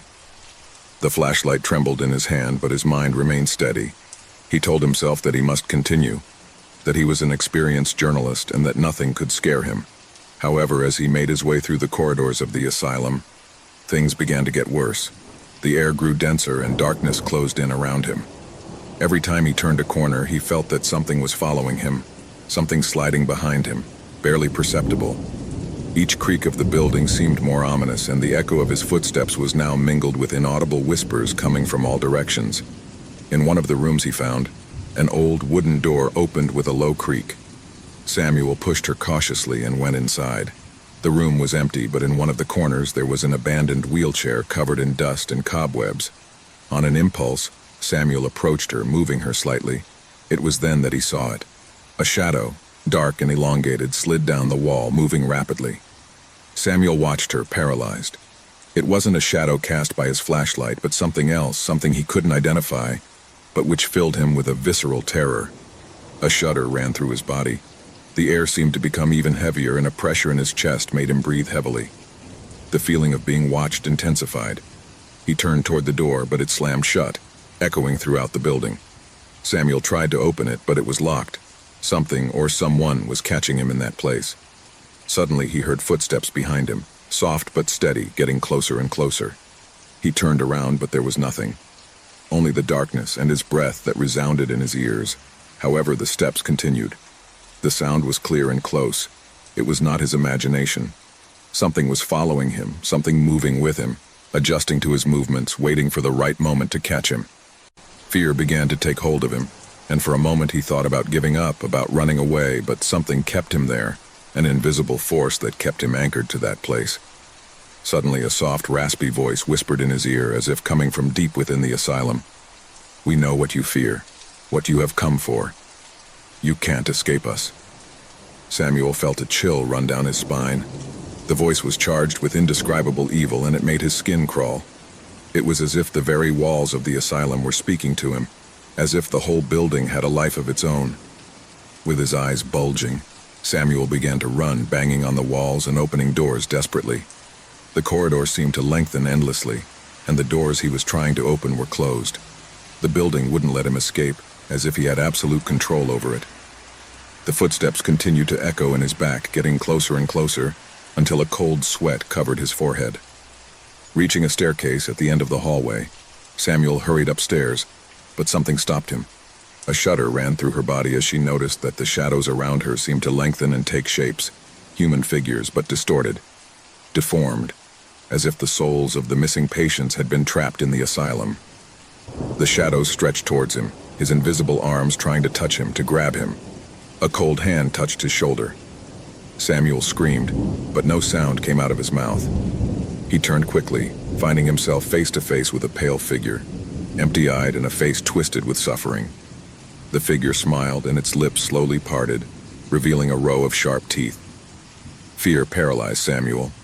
He couldn't move. He couldn't think. He could only watch as the figure watched him, as if he was devouring him with his gaze. "You're in our house now," the figure whispered in a deep, guttural voice, "and you can never leave." The darkness enveloped him completely, and Samuel disappeared into the shadows like all the others before him. The next day, journalists and police arrived at the asylum after receiving an anonymous call. They found his recording equipment on the ground intact, but Samuel had disappeared without a trace. There were no signs of a fight, or that he had fled. All that remained was the feeling that something terrible had happened that night, and that the entity that inhabited the asylum was still there, waiting for its next victim. Samuel Lopez was never spoken of again, but those who dare to approach the doors of the San Antonio asylum claim to hear the footsteps of someone else walking in the shadows. The house was in absolute silence. The usual noises of everyday life had faded away, leaving an eerie stillness in the air. Rosa, the woman who lived in the house, walked through the halls with a feeling of discomfort that she could not shake. There was something strange about the air, something she couldn't identify, but that made her feel observed. The house had been his refuge for years, but lately everything had changed. Something felt out of place. One night, while Rosa was sitting in the living room trying to focus on a book, the sound came. It was a soft cry at first, almost imperceptible, as if it came from a distant place. But after a few minutes, the crying intensified, as if the child were closer. A shiver ran down his spine and his breathing became heavy. The crying was strange. It didn't sound like a child seeking comfort. There was something distorted about the sound, something that caused fear to take hold of her. Rosa stood up suddenly, throwing the book on the floor. He walked towards the door of the hallway, looking cautiously around. The crying seemed to be coming from a specific place, a room at the end of the hallway. An antique cupboard covered with a layer of dust was there, like a monument forgotten in time. The crying came from there, from inside that closet. Fear invaded her completely, but something pushed her to investigate. He approached slowly, with each step feeling his heart pounding in his chest. The closet door was closed, but the sound kept increasing in volume, heartbreaking, as if the boy was calling for help. Rosa, with a mixture of curiosity and terror, reached out to the handle of the closet. As he touched her, a shudder ran through her entire body, as if the door was being guarded by something invisible, something that didn't want her to enter. With a superhuman effort, he opened the door. Inside, everything was dark and dusty. There were no children, but the crying was still heard, louder than ever. A cold air emanated from inside the closet, freezing his bones instantly. Rosa stepped forward, her breathing fluttering and her eyes adjusting to the darkness. Suddenly, a gust of cold wind caused the closet door to slam shut. Rosa turned around, terrified, but there was nothing. No children, no sound. Only the silence that had taken over the house again. However, fear was still nailed to his chest like an unbearable weight. She decided to go to her daughter's room to make sure she wasn't there, alone in the middle of the night. When she reached her door, something stopped her. A small whisper, almost inaudible, but enough to make his skin stand on end. He turned the knob and went in. His daughter slept soundly in his bed, his breathing calm. Rosa breathed a sigh of relief, but something was wrong. The boy in the closet couldn't be a dream. It couldn't be an illusion. There was something there, something I couldn't explain. The following days became stranger. Each night, the boy's cry seemed to resonate louder. Rosa tried to ignore him, thinking that perhaps he was imagining things. But every time she approached the closet, she felt a pressure in the air, as if she were being watched by something she couldn't see. A few days later, he decided to investigate further. She remembered that when she bought the house, the real estate agent had mentioned something about a former tenant who had mysteriously disappeared many years earlier. However, he never gave much importance to that story. Now I thought about it with a growing sense of horror. Rosa began to look for information about the history of the house. What she found left her speechless. The boy who had disappeared into the house was a little boy named Lucas, who had lived there with his mother. According to local legends, Lucas had died under strange circumstances, and his mother had disappeared shortly thereafter. No one had seen the woman again, but the boy, according to rumors, never stopped crying. His spirit was trapped in the house, and the cry of his lost soul could be heard every night. The truth struck Rosa with a force that left her paralyzed. The crying child was not a living child. It couldn't be. It was the spirit of Lucas, trapped in some corner of the house, seeking comfort, seeking peace, but I couldn't find it. Something had kept her soul trapped, and Rosa soon discovered that this thing was much darker than she imagined. One night, after hours of listening to the crying in her dreams, Rosa woke up suddenly. The crying no longer came only from the closet. Now it was all over the house, echoing around every corner. Rosa got up quickly, ran through the corridors, trying to find the origin of that terrifying sound. He came to the dining room, and there, in the center of the room, he saw a figure. The boy stood there, his face as pale as death, his eyes large and dark, and his body covered with dark spots that seemed to move of their own accord. The boy stared at her but said nothing. I just cried. The sense of terror that Rosa experienced was indescribable. He couldn't move. I was paralyzed. She didn't know if the boy saw her or if her soul was simply lost, trapped in a state of eternal despair. The crying grew louder, more piercing, and Rosa felt the pressure in her chest increase. The air was thick, heavy, and seemed to get colder and colder. The child's figure began to fade, but his crying did not stop. Instead, a dark shadow emerged from the ground, taking the form of a monstrous figure. Rosa tried to back up, but her legs didn't respond. The creature advanced toward her, its icy breath enveloping the room, its vacant gaze piercing her. The creature slowly approached, and Rosa could see that its eyes were not human eyes. They were two dark, empty orbs like an endless abyss. A scream formed in her throat, but terror consumed her completely. The figure lunged at her, and before she could comprehend what was happening, the shadow enveloped her body, taking her soul, carrying her into the depths of darkness. The boy had been just a disguise, a facade for a much older, much more evil entity that had been stalking the house for generations. Rosa couldn't escape. The house had claimed her soul, as it had done so many others before her. Since then, the house has remained silent once again. No one dared to approach her. Passers-by said that on dark nights, they could hear the cry of a child, mixed with the whispers of something else. Something that would never stop hovering in the shadows of that empty house, waiting for the next lost soul to fall into its traps. And so, the legend of the boy in the closet became a warning to all who approached the house. No one ever forgot the terror that dwelt in its walls. No one except those who had already become part of its history. The house was in absolute silence. The usual noises of everyday life had faded away, leaving an eerie stillness in the air. Rosa, the woman who lived in the house, walked through the halls with a feeling of discomfort that she could not shake. There was something strange about the air, something she couldn't identify, but that made her feel observed. The house had been his refuge for years, but lately everything had changed. Something felt out of place. One night, while Rosa was sitting in the living room trying to focus on a book, the sound came. It was a soft cry at first, almost imperceptible, as if it came from a distant place. But after a few minutes, the crying intensified, as if the child were closer. A shiver ran down his spine and his breathing became heavy. The crying was strange. It didn't sound like a child seeking comfort. There was something distorted about the sound, something that caused fear to take hold of her. Rosa stood up suddenly, throwing the book on the floor. He walked towards the door of the hallway, looking cautiously around. The crying seemed to be coming from a specific place, a room at the end of the hallway. An antique cupboard covered with a layer of dust was there, like a monument forgotten in time. The crying came from there, from inside that closet. Fear invaded her completely, but something pushed her to investigate. He approached slowly, with each step feeling his heart pounding in his chest. The closet door was closed, but the sound kept increasing in volume, heartbreaking, as if the boy was calling for help. Rosa, with a mixture of curiosity and terror, reached out to the handle of the closet. As he touched her, a shudder ran through her entire body, as if the door was being guarded by something invisible, something that didn't want her to enter. With a superhuman effort, he opened the door. Inside, everything was dark and dusty. There were no children, but the crying was still heard, louder than ever. A cold air emanated from inside the closet, freezing his bones instantly.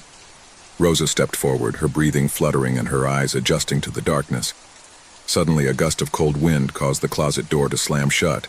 Rosa turned around, terrified, but there was nothing. No children, no sound. Only the silence that had taken over the house again. However, fear was still nailed to his chest like an unbearable weight. She decided to go to her daughter's room to make sure she wasn't there, alone in the middle of the night.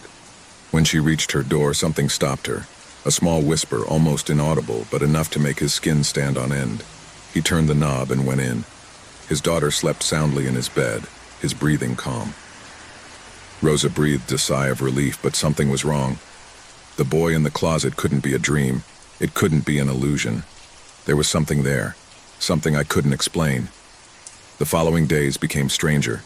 Each night, the boy's cry seemed to resonate louder.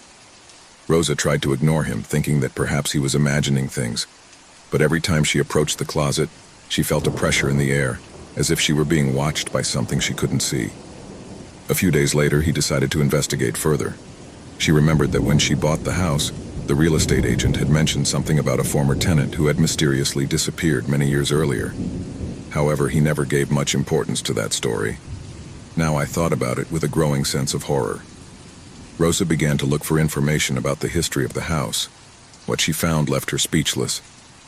The boy who had disappeared into the house was a little boy named Lucas, who had lived there with his mother.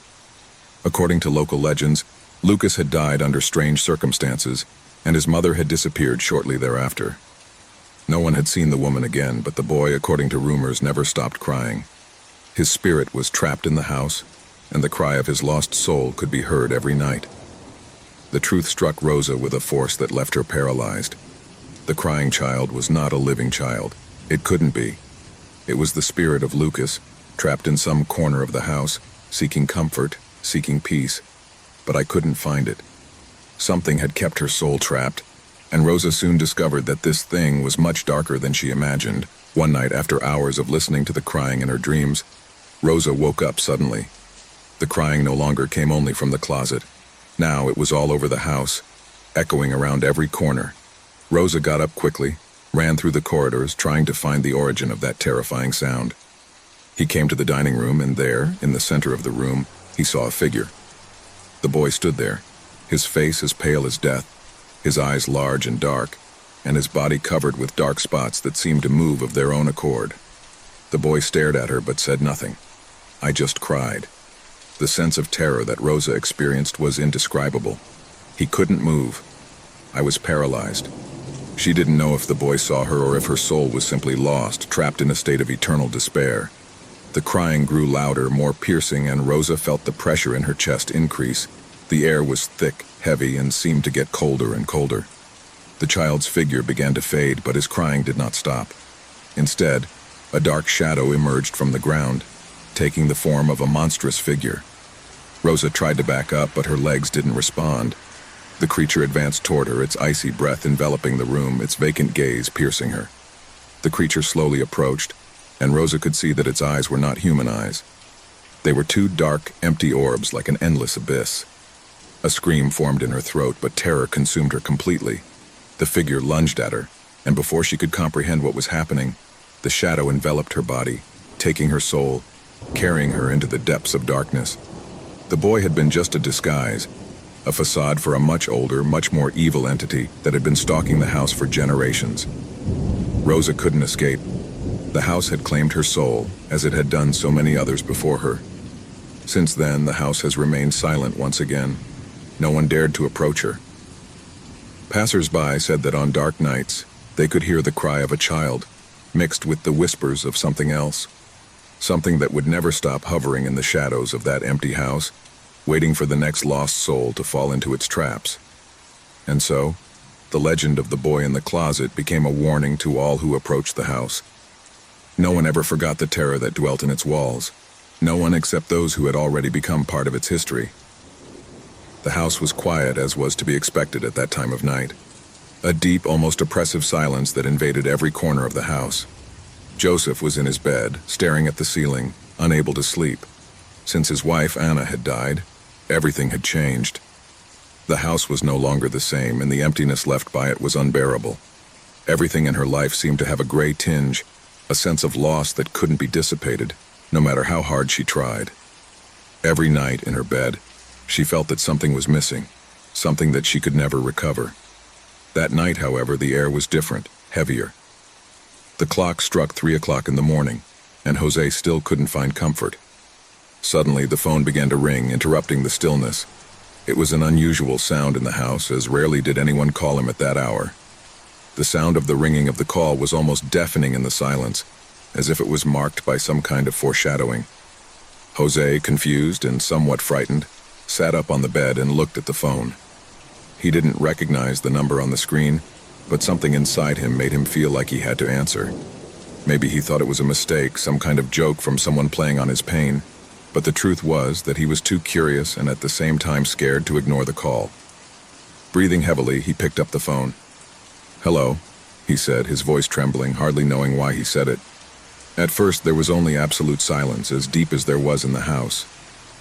Joseph frowned, wondering if it was a joke, until he heard a soft breath as if someone was on the other end of the line.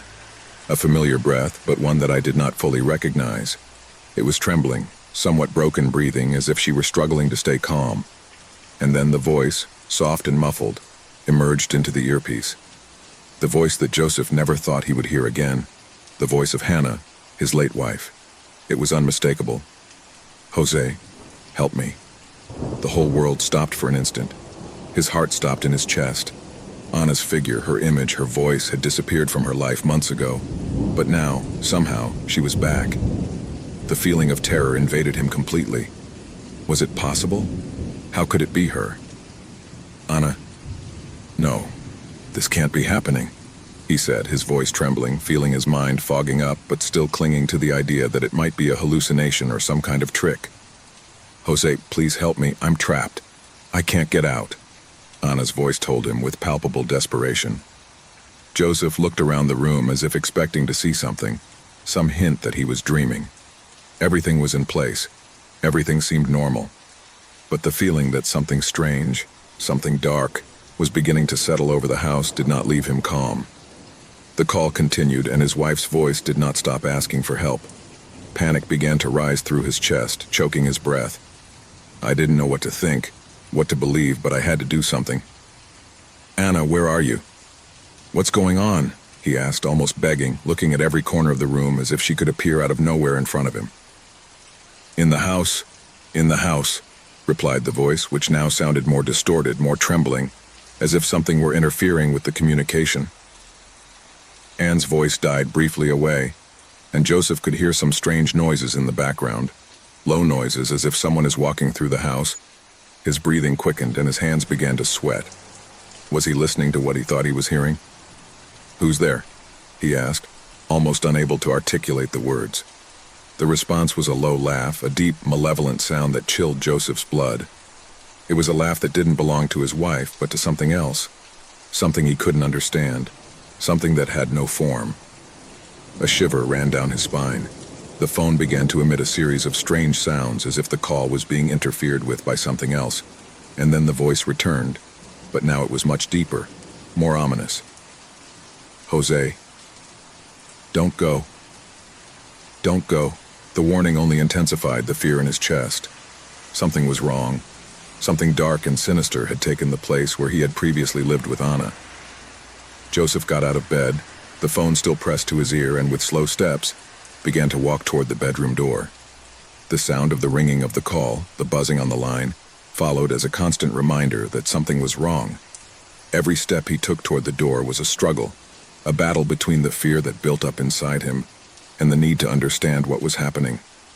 He sat on the edge of the bed, then got up again, and with trembling hands began to walk down the hall. The house was dark, as it always was at that time of night.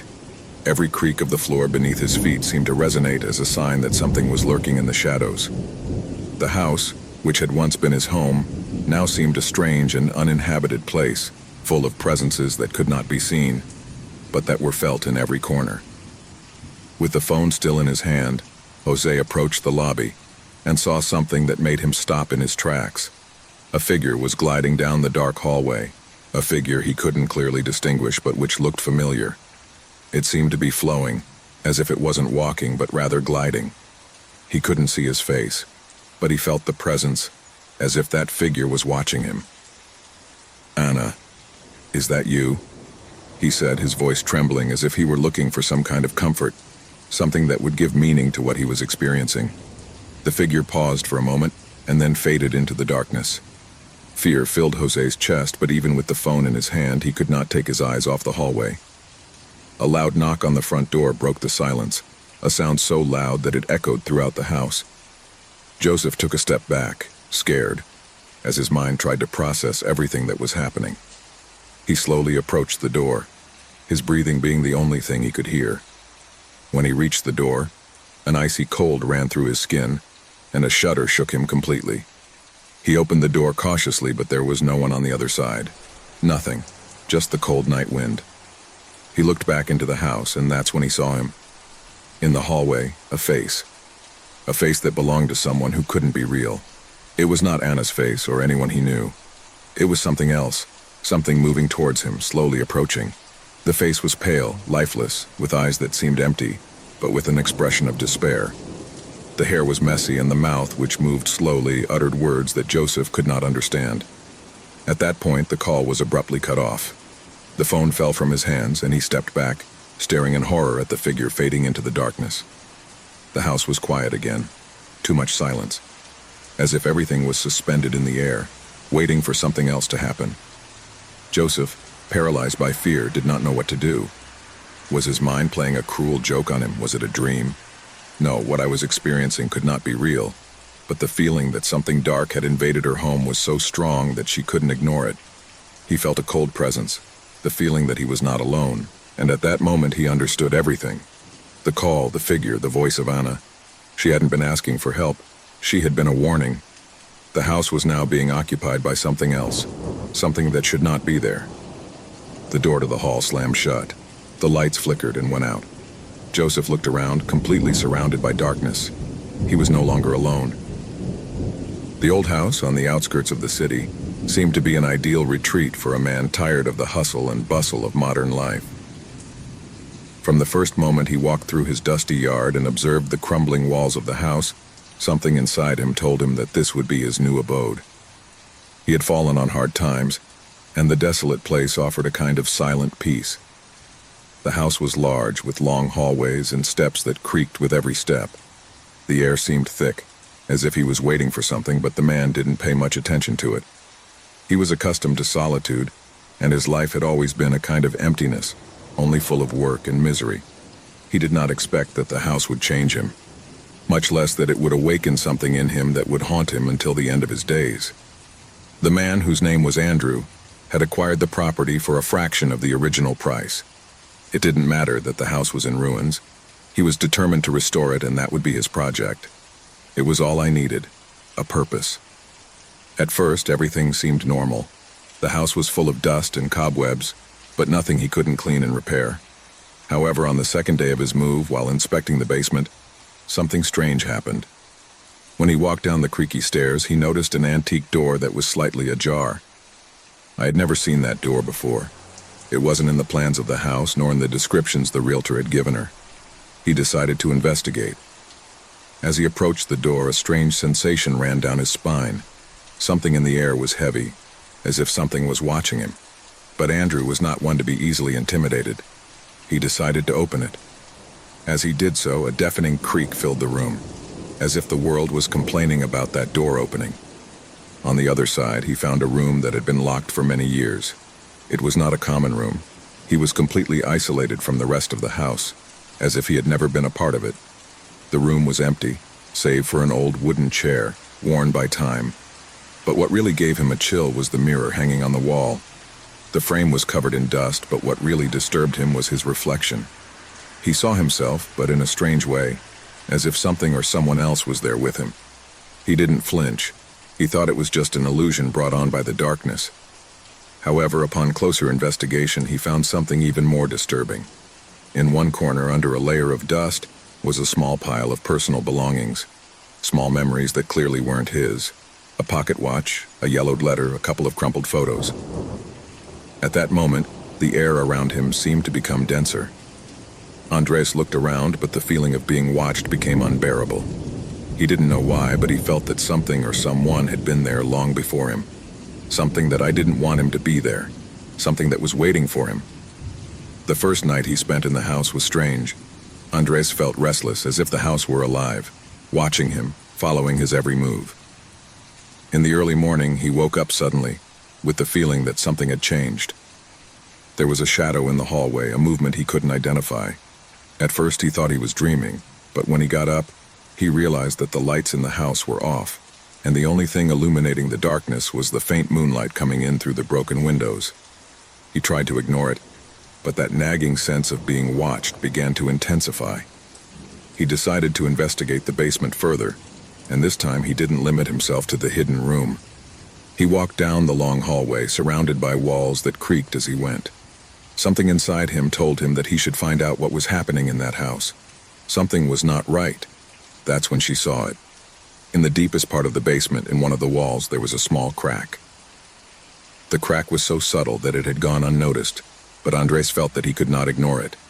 The crack was covered by a layer of dust and mold, but something inside it told him it was important. With trembling hands, Andres touched the crack, and to his surprise, the wall collapsed with a deafening noise. Inside the crack was something that took his breath away. A hidden narrow space covered by a kind of tapestry that had been left behind by someone. The room was full of things, but what disturbed him most was what he found in the center. An old broken bed, with sheets stained with something he couldn't identify. Next to it, on a small table, was a notebook. The notebook was almost intact, with worn and yellowed pages. Andres opened it cautiously. Inside, the pages were full of scribbles. They were notes, but not just any kind of notes. They were full of descriptions about him, about his movements from the moment he had arrived at the house. The details were horrifying. Every room he had visited, every object he had touched, and most terrifying of all, the exact times he had done so. Handwriting became more erratic as time went on. In the last pages, the words began to become incomprehensible, but the last sentences she managed to read were clear. "I saw you arrive, I saw you enter. You will no longer run away." Andres stepped back, feeling as if everything around him began to close. Something was deeply wrong with that house, something that had been there long before him and had never left. Suddenly, he heard a noise behind him, a whisper, low and sinister. When he turned, he saw a shadow sliding down the hallway. The figure was blurry, but there was something in his eyes that stared at him, as if it was waiting for him. Andres tried to run, but his legs did not respond. The feeling of panic took hold of him. He couldn't move, he couldn't scream. He could only feel the weight of fear taking hold of him. The figure slowly approached. She was tall, thin, with skin pale as ash and dark eyes like bottomless pits. The figure smiled, and Andres felt time stand still. The man in the basement had been watching him the whole time. He had been there in the shadows waiting for Andres to arrive. The house was not his. It never was. Andres tried to escape, but when he reached the basement door, the figure was there, blocking his exit. His breath was cold, and the darkness around him closed like a heavy cloak. The man in the basement whispered one last word, "Welcome." And with that, the door slammed shut, and the house fell silent. The presence that had been lurking all along vanished, and the house was left alone again, waiting for the next tenant who dared to discover the dark secrets it harbored. When Javier walked into the antique store on a cold winter afternoon, he didn't know his life would never be the same. The air was thick, full of dust and the unmistakable smell of old wood. The store, located in a forgotten corner of the city, seemed like a refuge for everything that had been left behind, for those objects that time had marked, but that still had something of value inside. Every corner was crammed with strange artifacts, broken clocks, opaque mirrors, unusually shaped furniture, and portraits of expressionless faces that seemed to observe the visitor with an eerie calm.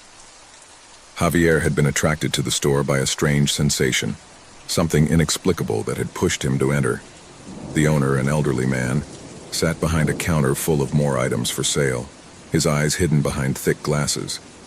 He didn't pay much attention to it at first, as his gaze was fixed on an object he couldn't stop staring at. A portrait. The painting was hung on one of the back walls. An ancient portrait of a man with a serious face, but with a penetrating gaze that seemed to follow him even from a distance. The man painted in the picture wore a white linen shirt and a dark hat, and his countenance, though calm, conveyed a sense of uneasiness that could not be ignored. The eyes, dark and deep, stood out with a peculiar intensity. Javier felt a chill run down his spine as he watched them. The shop owner looked at him over his glasses and, in a raspy voice, told him that the painting had belonged to a man with a dark history, a history that the townspeople preferred to forget. He said that no one in his right mind should buy it, but Javier, although bewildered by the old man's words, felt that something inside him was impelling him to take it. Maybe it was the feeling of being able to own something so unique, something with so much history. The old man, seeing that Javier was not going to change his mind, gave him the price, and finally the man took it. When he returned home, Javier hung the portrait on the wall of his living room, right in front of the sofa where he used to spend his nights watching television. At first, everything seemed normal, although I couldn't help but feel a strange discomfort every time I looked at the painting. The eyes of the man in the portrait looked like move, but it couldn't be. I was sure I was imagining things. However, that feeling of discomfort grew with each passing day. One night, after a long day at work, Javier sat on his sofa, tired, and saw the portrait once more. This time, the feeling was different. The eyes of the man in the painting not only followed him, but stalked him. No matter where he moved in the room, those eyes stared at him. A chill ran through his body as a cold sweat pooled on his forehead. He blinked several times, trying to get the idea out of his head. It couldn't be real. How could it? It was just a painting. But as the night wore on, the presence of those eyes made him feel more and more trapped. As the days went by, Javier began to see things that he could not explain. Sometimes, when he looked at the portrait, the man's eyes seemed to move slightly, as if they were fixed on him. Other times, I felt something in the room change, as if the air was charged with a palpable tension. The shadows seemed to be longer than usual, and the noises in the house were intensifying. Creaking walls, barely audible whispers. He woke up in the middle of the night with the feeling that someone was watching him, and when he opened his eyes, all he saw was darkness. But he couldn't shake the feeling that those eyes were stalking him even in his dreams. The situation worsened when, one night, Javier decided to move the portrait to another wall, in an attempt to free himself from the growing sense of anxiety. However, in doing this, something strange happened. As he lifted the painting, a feeling of extreme cold came over him and a dark shadow seemed to cover the place. The eyes of the man in the portrait were staring at him, more intense than ever. At that moment, something changed in the atmosphere of the house. Javier felt an indescribable panic, as if the air itself was pressing on him, as if something invisible was imprisoning him. He couldn't take it anymore and left the portrait on the floor, determined to get rid of it the next day. But that night was the worst of all. Javier woke up with a stabbing pain in his chest, as if someone was pressing his heart.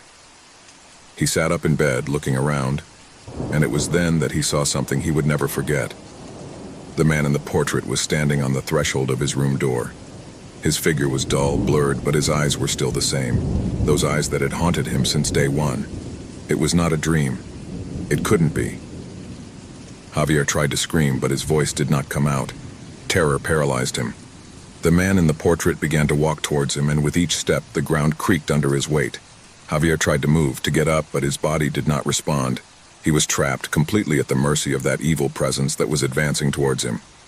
The man's eyes shone with a terrifying intensity, as if they had taken on a life of their own, as if they were devouring his soul. At that moment, Javier understood that the portrait was not just a painting. It was a prison, and he was the victim. Suddenly, an invisible force lifted him from the ground and dragged him towards the portrait. He tried to fight, but his strength was fading. The man in the painting watched him unhurriedly while Javier fell to his knees in front of him. At that moment, the air became heavy, almost unbearable, and everything around him began to crumble. The ground beneath his feet disintegrated and the walls faded into darkness. Javier was being absorbed by the painting. In a last-ditch attempt to escape, he managed to turn and see the portrait before being completely consumed. The man in the portrait was looking at him with a satisfied expression, as if he had served his purpose. At that moment, Javier understood that he had been chosen. The portrait had not only stalked him, but had claimed him. The house fell silent. The portrait continued to hang on the wall as if nothing had changed. Nobody knew what had happened to Javier. No one knew that, in that painting, there was now a new look, a new pair of eyes that would follow anyone who dared to observe it, catching the next victim just as it had done with him. The cursed portrait was still waiting in silence, ready to claim whatever was necessary to satisfy his eternal hunger. A group of 5 friends, all with hiking experience, decided to go on a trip to the Shadow Hill Forest. They had heard the stories and legends that haunted that place since they were children. Stories that spoke of unexplained disappearances, of people who never returned after entering the forest. However, what originally seemed to be a challenging adventure would quickly turn into a nightmare that would test not only his bravery, but his deepest fears. The sun was beginning to set when they reached the edge of the Shadow Hill Forest. The treetops formed a dark blanket that blocked much of the light. Despite the sinister reputation of that place, the five friends did not let fear stop them. They were used to walking in nature, and they believed that stories were just that. Stories. They decided to camp near a clearing, a small open area between the trees, which offered them a quiet view of the starry sky. They prepared to spend a relaxed night surrounded by nature, not knowing that this would be the last moment of calm they would experience. As the night wore on, the shadows of the forest seemed to lengthen, and a strange stillness came over the place. None of the friends could remember exactly when it started, but something changed in the air. The wind stopped blowing, and a deep silence invaded the space. Suddenly, one of the group members, Sarah, felt someone watching her. He turned toward the forest, looking for some sign, but saw nothing but the impenetrable darkness of the trees. "Did you hear that?" asked Sarah, her voice trembling slightly. The others were silent, listening intently, but there was no response. Everything was too quiet, as if the forest itself was holding its breath. A few minutes later, the silence was broken by the sound of something rustling in the distance, as if someone were walking through the dry foliage. "It's just the wind," Mark said, trying to sound confident, but his tone wasn't as convincing as he thought. Suddenly, a piercing scream broke the stillness, coming from somewhere nearby. They all got up, terrified, looking around. The sound was so close, but they couldn't see anything. "What was that?" muttered John, his voice raspy on. The group decided that it would be best to leave the camp and return to the starting point, but something prevented them from moving. A sense of unease bound them to the ground, as if the forest would not let them escape. That's when something strange began to happen. Sarah, the most intrepid of the group, stepped forward and began to walk into the woods. "I'm going to investigate," he said without hesitation. The others tried to stop her, but something in her eyes made them hesitate. She seemed to be being drawn to something beyond her comprehension.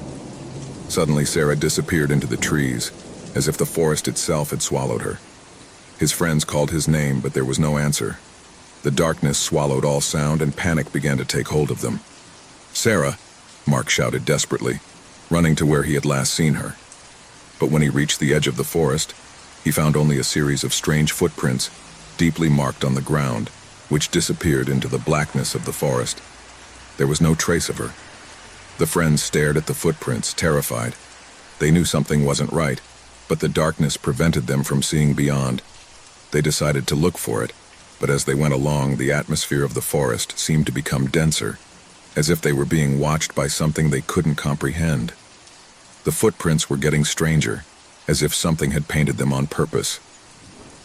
"This doesn't make sense," muttered Emma, who was visibly shaking. "Why are there symbols on trees?" The symbols were strange, incomprehensible, with geometric shapes that did not correspond to any culture they knew. The figures seemed to move subtly, as if they had a life of their own. The feeling that someone or something was stalking them intensified. Every time they approached one of the symbols, a cold current ran through their bodies, and a shiver ran through them. The group, now completely nervous and not knowing what to do, decided to return to the camp to think of a plan. But when they arrived, something worse awaited them. The camp was completely messy. The backpacks were open, the equipment was scattered on the ground, and the campfire had already been extinguished. The scariest thing, however, was the fact that Sarah's footprints were still there. But instead of disappearing into the forest, they were returning to the camp, surrounding the area where they were now. "What's going on here?" John whispered, his eyes filled with terror. A low, almost imperceptible whisper hung in the air. It seemed to come from everywhere and nowhere at the same time. "Help! Help! Help!" he repeated, echoing like an echo. "It's Sarah!" shouted Emma, hoping she was still nearby.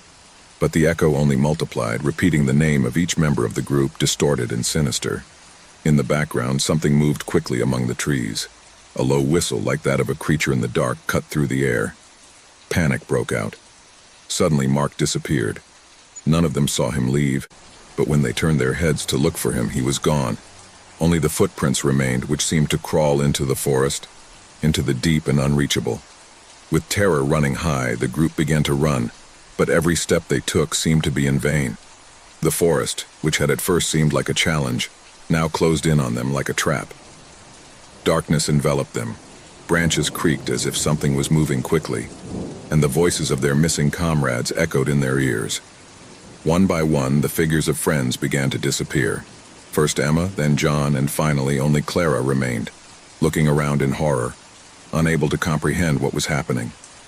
She looked up at the sky, looking for the moon, looking for the light, but everything seemed to get even darker.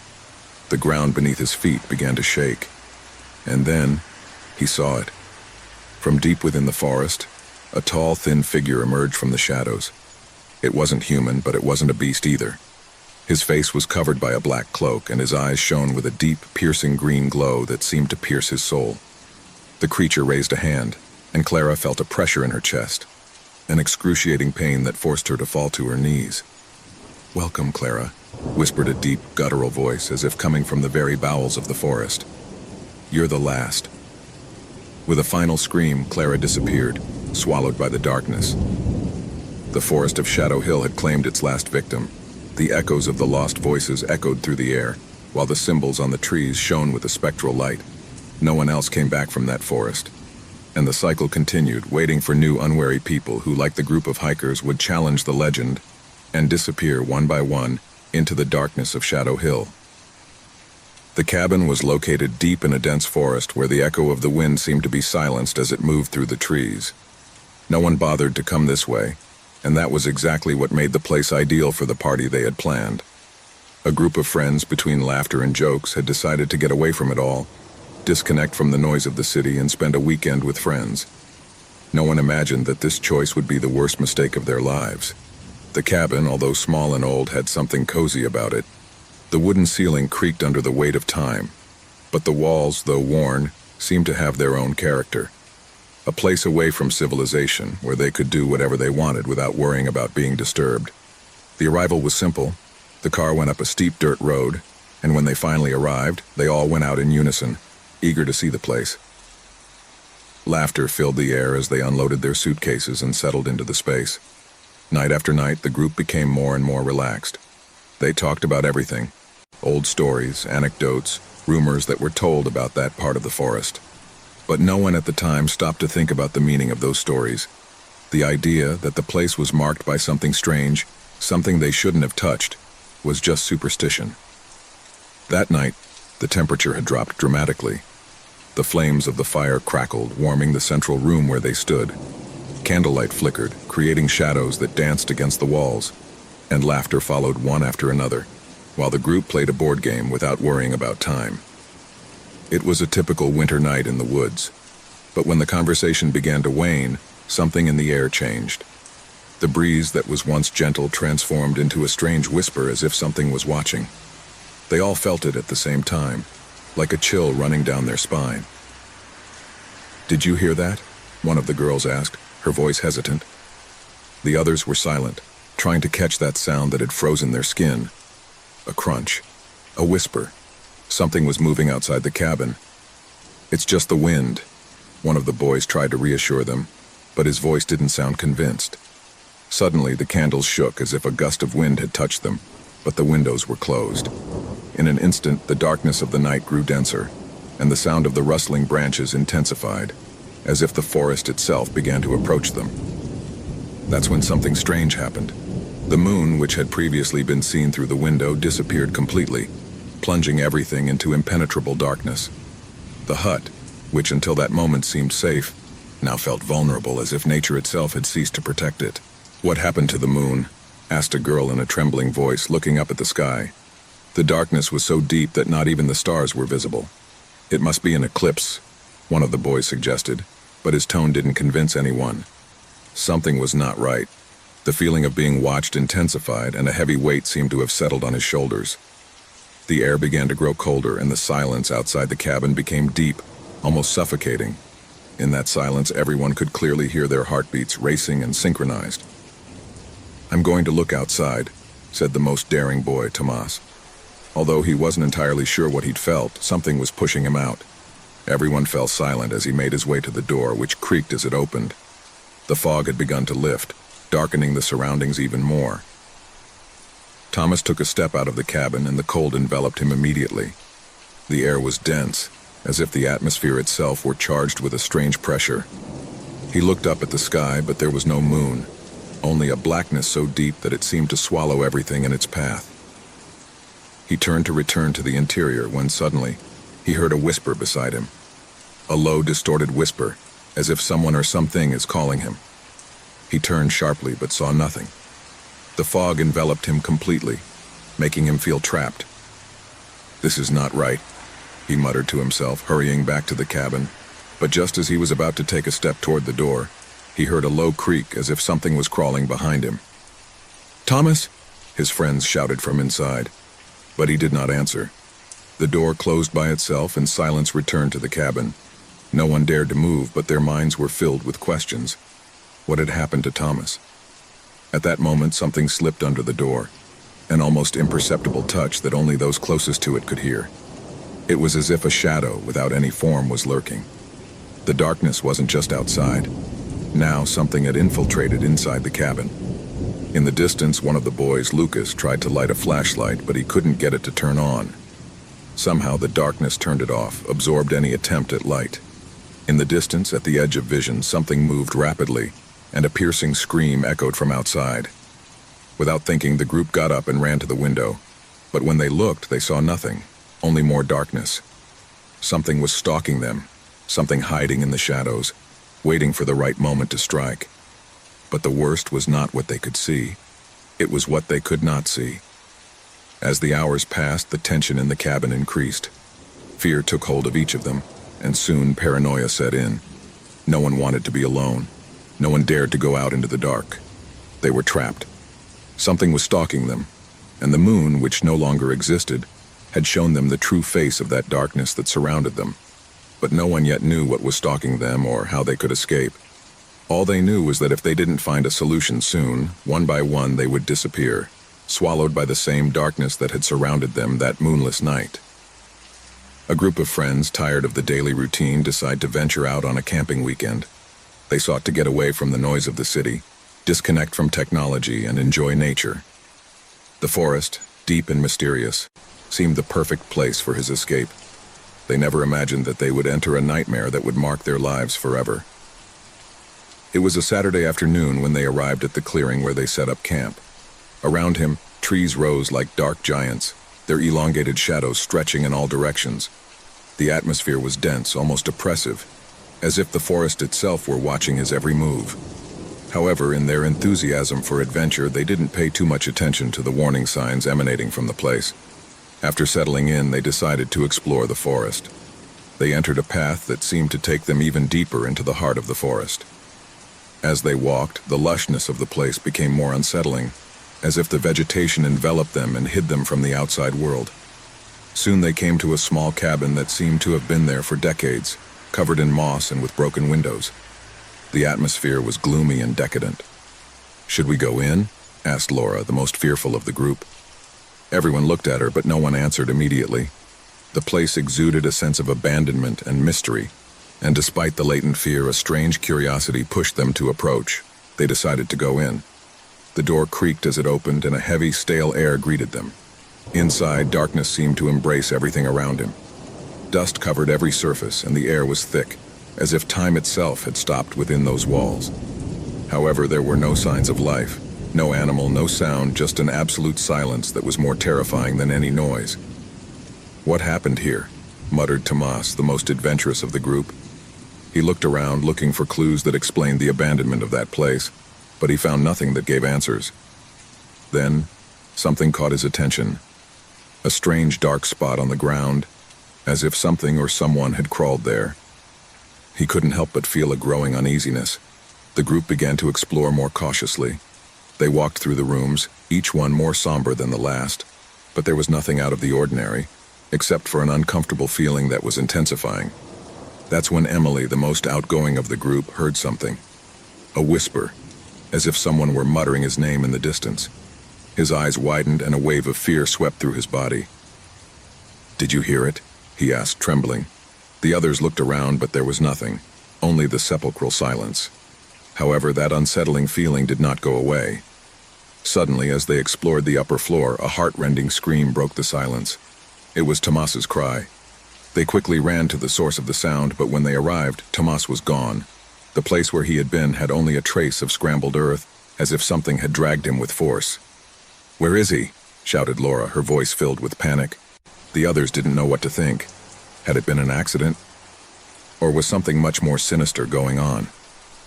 Desperate, they began to search for Thomas, calling out to him, but the cabin seemed to offer no answer. The hours passed without finding any clues, but something else was happening. The air, once charged with stillness, now seemed to move, as if something invisible were watching them. Each sound seemed amplified, and the tension grew in each of them. As the night wore on, a sense of paranoia gripped the group. Fear turned to terror. Every creak of the wood, every gust of wind seemed like a reminder that they were not alone. Something was lurking, something they didn't want to see. That's when Emily found something in the old fireplace, a crumpled, yellowed piece of paper.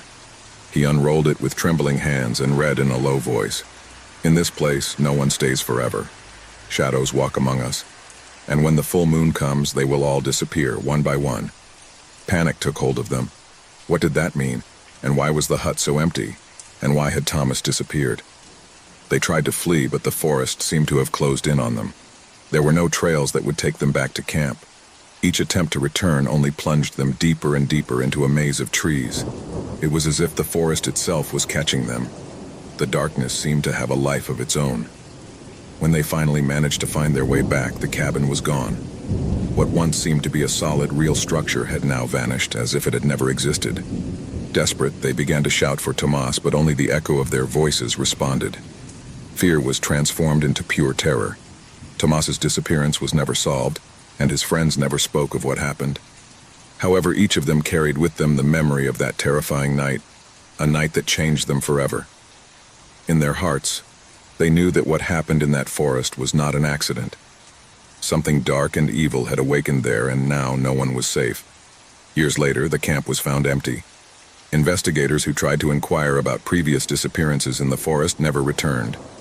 And the empty hut, which no one dared to look for anymore, is still waiting, lurking, somewhere in the darkness of that endless forest.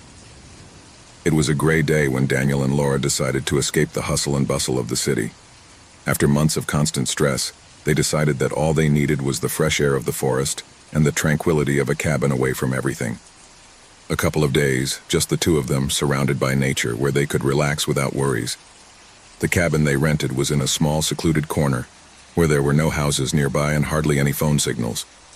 The road meandered between tall trees that towered like giants, mostly covering the sunlight. When they arrived, they realized how far away everything really was. There was not a store, not a sign of human life for miles around. The cabin was small, rustic but cozy. Outside, time seemed to have stopped, as if it were a refuge forgotten by all. "This is perfect," Laura said, dropping her suitcase on the dusty porch floor. "We need this. Time to disconnect." Daniel smiled, though he couldn't deny that something in the air was strange to him. There was something unsettling about the stillness of the place. But he ignored it, thinking it was just his mind burdened by the pressures of the city. What he didn't know was that the calm they longed for would be interrupted by something much more terrifying. The cabin had the essentials: a fireplace that crackled softly, a kitchenette, and a couple of cozy rooms. As they settled in, Daniel and Laura felt more relaxed, forgetting the stresses of work and everyday life. But soon, the first shadows of uneasiness began to appear. That night, after a quiet dinner by the fire, they retired to their room. As Laura settled into bed, Daniel leaned out of the window, looking out the forest around the cabin. The full moon was high in the sky, but it wasn't enough to illuminate the thickness of the trees. "I couldn't help but feel a sense of being watched, even though I couldn't see anything." "Is everything okay?" asked Laura from the bed. "Yes, just... the silence is so absolute here," Daniel replied, closing the curtain and turning off the light. But when he tried to sleep, Daniel's sleep was interrupted by strange noises, a distant creak, as if something or someone is moving through the trees. At first he thought it might be an animal, but then the sound repeated, closer, as if someone was approaching the cabin. Daniel tried to ignore it, blaming it on the stress and loneliness of the place. But the creaks continued until a loud bang made him get out of bed. "Did you hear that?" Daniel whispered, looking at Laura, who was already awake. She nodded, looking out the window. "Yes, as if someone is nearby. Should we go and look?" "Number. Let's better stay here and check tomorrow. It's very dark outside." Laura wasn't so sure. Something in the air kept her alert, but she trusted Daniel and the cabin was safe, or so she thought. The next morning, they didn't mention the noises of the night. The light of day brought with it a false sense of security. They decided to take a walk in the woods, exploring the surroundings. As they walked, Daniel felt the strange sensation of being watched again. Every time he turned his head, he saw nothing, but the feeling lingered, as if something was watching them from the shadows of the trees. "I don't know, Laura. This place scares me a little. Perhaps we should have looked for something closer to civilization." "Come on, don't be paranoid. It's just a forest and we're all alone." "There's something soothing about this silence," Laura replied, though she also felt a growing discomfort in her chest. As they moved deeper into the forest, the sound of their footsteps and the breeze moving the leaves of the trees were the only things that broke the silence. But as they advanced, something else began to add tension to the atmosphere. Some branches creaked near them, and when they looked, they saw nothing and no one. "Who else could be here?" muttered Daniel, looking around more nervously. "Don't worry, it's just an animal. Let's keep walking," Laura said, though her words lacked the confidence she had had before. By the time they returned to the cabin, night had already begun to fall and the sense of unease intensified. That night, terror did not take long to arrive. During dinner, Laura and Daniel tried to talk about anything to distract themselves, but something in the air made the words feel empty. It was after dinner, when Daniel sat down in the chair by the fireplace, that they heard a creak again, but this time louder, almost above their heads. The two looked at each other, their eyes full of dread. "What was that?" asked Laura, her voice trembling. "I think something is on the ceiling." Daniel got up quickly, looking up anxiously. It's impossible." The noises continued. As they intensified, they began to hear what seemed like footsteps dragging on the ceiling, heavy as if someone was walking on the wooden beams. The thought that someone could be there watching them caused terror to take hold of them. "We have to get out of here," Laura said, visibly terrified. "But we can't. We are very far from anywhere. We have no other options. Maybe it's just the wind or an animal. We're going to close everything, lock the gates, and wait for it to happen." Paranoia began to creep into their minds, as the sense that they were not alone became more and more palpable. Upon returning to their room, the sound of something hitting the windows made them jump in fear. "The window. Look at the window," Laura whispered, pointing to the window. Something dark and blurry moved on the other side. Fear gripped them as the sound of scratching on the window continued. Laura tried to take a closer look, but she couldn't see anything. However, he felt that something was stalking them from the outside. "We have to go now," exclaimed Daniel, clutching his jacket in despair. "Come on, Laura, come on." But when they both tried to open the door to escape, something stopped them. The door wouldn't budge. It was sealed from the outside. Panic set in when they discovered they couldn't open the door. They tried with all their might, but the lock seemed to have been locked from the outside. Laura, her face pale, began to breathe rapidly, her mind working at 1,000 miles an hour. Daniel stared at her desperately, trying to find a solution, but all he saw was darkness and the creaking of wood around them. "We can't stay here. Something is not right. What the hell is going on?" said Daniel, sweating and looking anxiously into every corner of the room. Suddenly, the lamplight went out, plunging the room into complete darkness. The creaking of the wood coming from the ceiling now felt closer, as if someone was slowly descending, approaching them. Both of them, paralyzed with fear, approached the window, but something in the air told them that looking outside would only make things worse. "We have to get out of here no matter what it takes," Laura said in a trembling voice. Laura began to bang on the window with all her might, but the glass would not give way. Suddenly, a figure appeared in the darkness outside, its dark outline silhouetted against the dim moonlight. Daniel screamed, but the voice choked in his throat as he saw the silhouette moving through the trees, watching them mercilessly.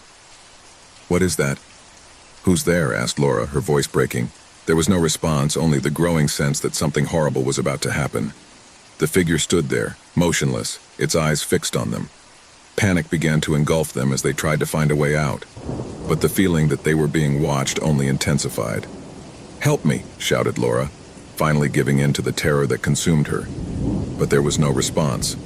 The world seemed to have stopped, and the only sound was the rustling of trees swaying in the wind. Without warning, the figure disappeared into the trees. Daniel breathed heavily, trying to process what he had just seen. The figure that had been lurking around the hut seemed to fade into nothingness, but the feeling of being watched didn't go away. Something was not right. There was something they couldn't see, but around them, like a presence seeping through the shadows, lurking. The clock on the wall made an almost imperceptible sound, but loud enough to break the absolute silence. Laura and Daniel looked at each other in terror, the words getting stuck in their throats. "We can't stay here," Daniel muttered as he tried to think of a way out. "We have to find a way out." With their hearts racing, they began to look for any possible way to escape. But it was at that moment that the door burst open, as if something had unlocked it from the outside. Moonlight immediately poured in, illuminating the room in eerie shadows. The figure was gone, but the sense of danger was stronger than ever. Without thinking twice, Daniel and Laura left the cabin in a hurry, running into the woods without looking back. The ground was wet and branches hit their faces as they ran frantically. They could hear footsteps behind them, the rustling of branches and leaves moving. They didn't know if it was the figure chasing them or something more sinister, but they didn't dare to look. "Run, Laura! Run!" shouted Daniel, feeling his breath ragged. Anxiety consumed them, and every second it seemed like something was catching up with them. But when they turned to see if there was anything behind it, the figure was gone. There was no trace of anything, only the thick fog that began to envelop them. The trees, which had once seemed harmless, now stood like dark giants, and the darkness of the forest seemed to devour them. There was no visible path, no lights, only the thick gloom that surrounded them. Daniel and Laura reached the edge of the forest, where the road seemed distant as if they could never reach it. The feeling of dread consumed them, but at that moment, Laura fell to her knees, exhausted and trembling. "What's going on? Why can't we get out of here?" sobbed Laura, looking out over the woods where the shadows moved as if they were alive. Daniel tried to comfort her, but he also felt the growing despair. Something was catching them, something much bigger than them, something they couldn't understand. Suddenly, a heart-rending scream echoed through the air, a voice that was not human. Something appeared on the threshold of the trees, a tall figure shrouded in darkness. His face was an indescribable shadow, but his eyes, two empty abysses, shone with a frightful intensity. The figure was watching them, and something in his eyes made their skin stand on end. "No, it can't be," shouted Daniel, as the figure slowly advanced towards them. Fear paralyzed them. They didn't know what that thing was or where it had come from. They only knew that they could not escape. The air around them thickened, as if time itself had stopped.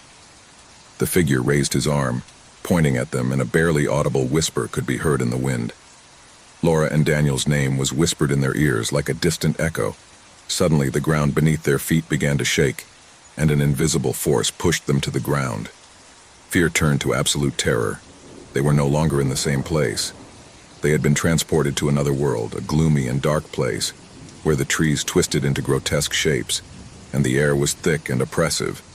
The empty-eyed figure slowly approached them, its shadow enveloping them, and with one swift motion took them, absorbing them in the darkness. The cabin, the forest, everything disappeared in a breath, and all that remained was the sound of the wind, carrying with it the whispers of those who had been observed, until they could never be reached. A group of explorers was gathered in a small cabin on the outskirts of a forgotten village, deep in a dark and dense jungle. No one knew for sure how old the cave they had decided to explore was. It was not marked on maps, nor was it mentioned in the villagers' accounts, but rumors of its existence had reached their ears in curious ways. No one who had gone there had ever returned to tell their story, and that mystery, that shadow in the depths, was more than enough to ignite curiosity in the adventurers. The expedition was composed of 5 people, each with specific skills and knowledge. Luis, the leader of the group, was an experienced geologist who had explored various rock formations around the world. Marta, the youngest on the team, was a biologist with a special talent for studying underground ecosystems. Jorge, a former military man, had been recruited because of his survival prowess and tactical skills. Isabel, a photographer and journalist, was there to document the entire journey and capture the evidence of the inexplicable. Finally, there was Daniel, an old friend of Luis, who had agreed to join out of a simple passion for the unknown, although he did not share the same adventurous energy as the rest. They were standing in front of the cave entrance, a large crack in the rock that seemed to swallow everything around it. The icy wind blowing from within was but a harbinger of what awaited them in the depths. The air was laden with thick humidity and a feeling of tightness that made them feel as if they were being watched.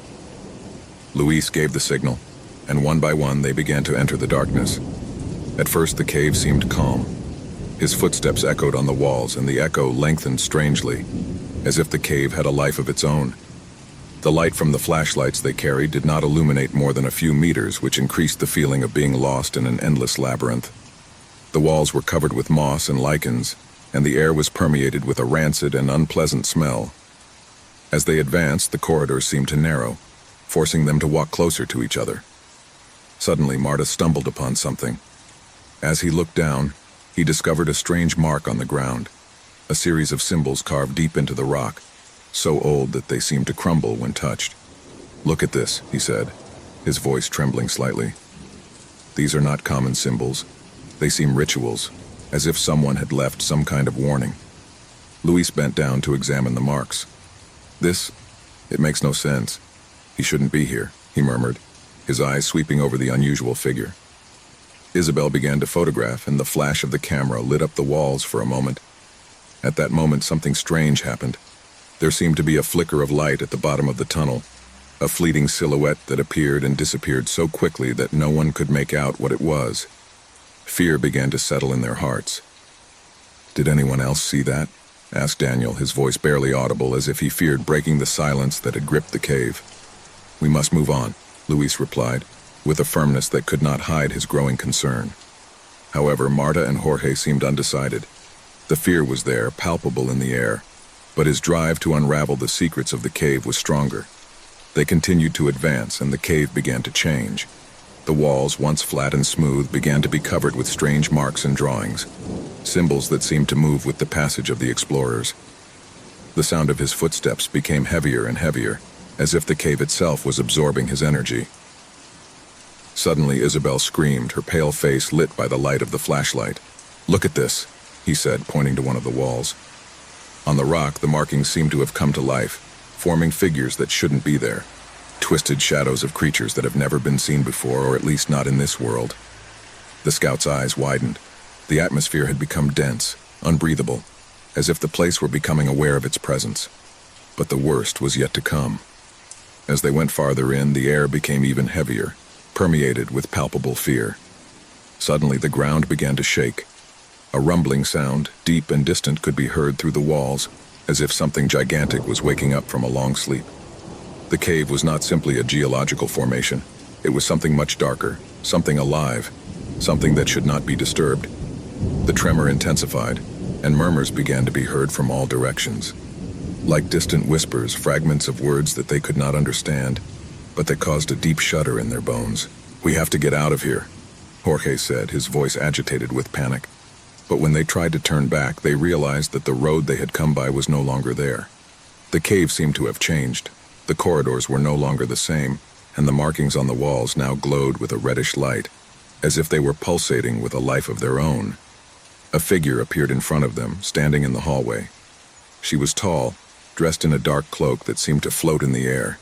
His face was covered by a mask, but his eyes shone with an unearthly intensity, filled with an unfathomable emptiness. The figure stretched out a hand towards them, pointing at them, and in that instant, a wave of terror invaded their hearts. The scouts tried to run, but the figure surrounded them. The air began to become dense, heavy, as if it were almost impossible to breathe. "What do you want from us?" shouted Marta. But the figure did not respond. Suddenly, a gust of icy wind enveloped them, and the cave seemed to open into a gigantic crevice, swallowing them in the darkness. Luis was the first to wake up, alone, in the back of a huge chamber with the others missing. The cave was now completely silent, with no signs of life. But as he got up and began to walk, he realized that the ground was covered with bones, remnants of what had been before him. And worst of all, when he looked back, he saw the figure, closer than ever, advancing towards him.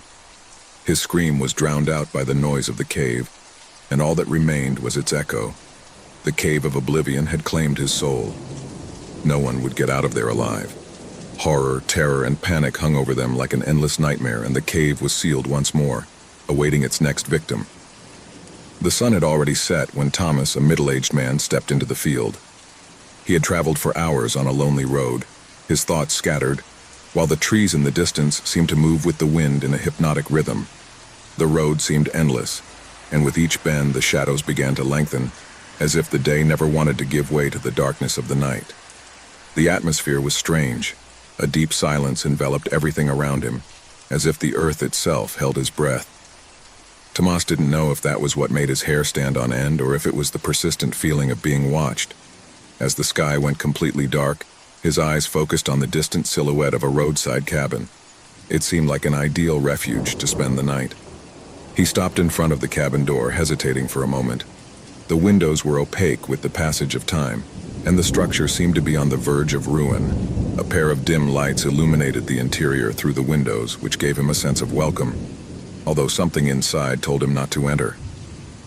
But fatigue overcame him. He knocked on the door, his hand trembling slightly. A strange-looking man opened the door. He had brown skin, deep eyes that exuded unsettling wisdom, and a messy beard that seemed almost as if it were part of his face. His gaze was not friendly, but neither was it intimidating.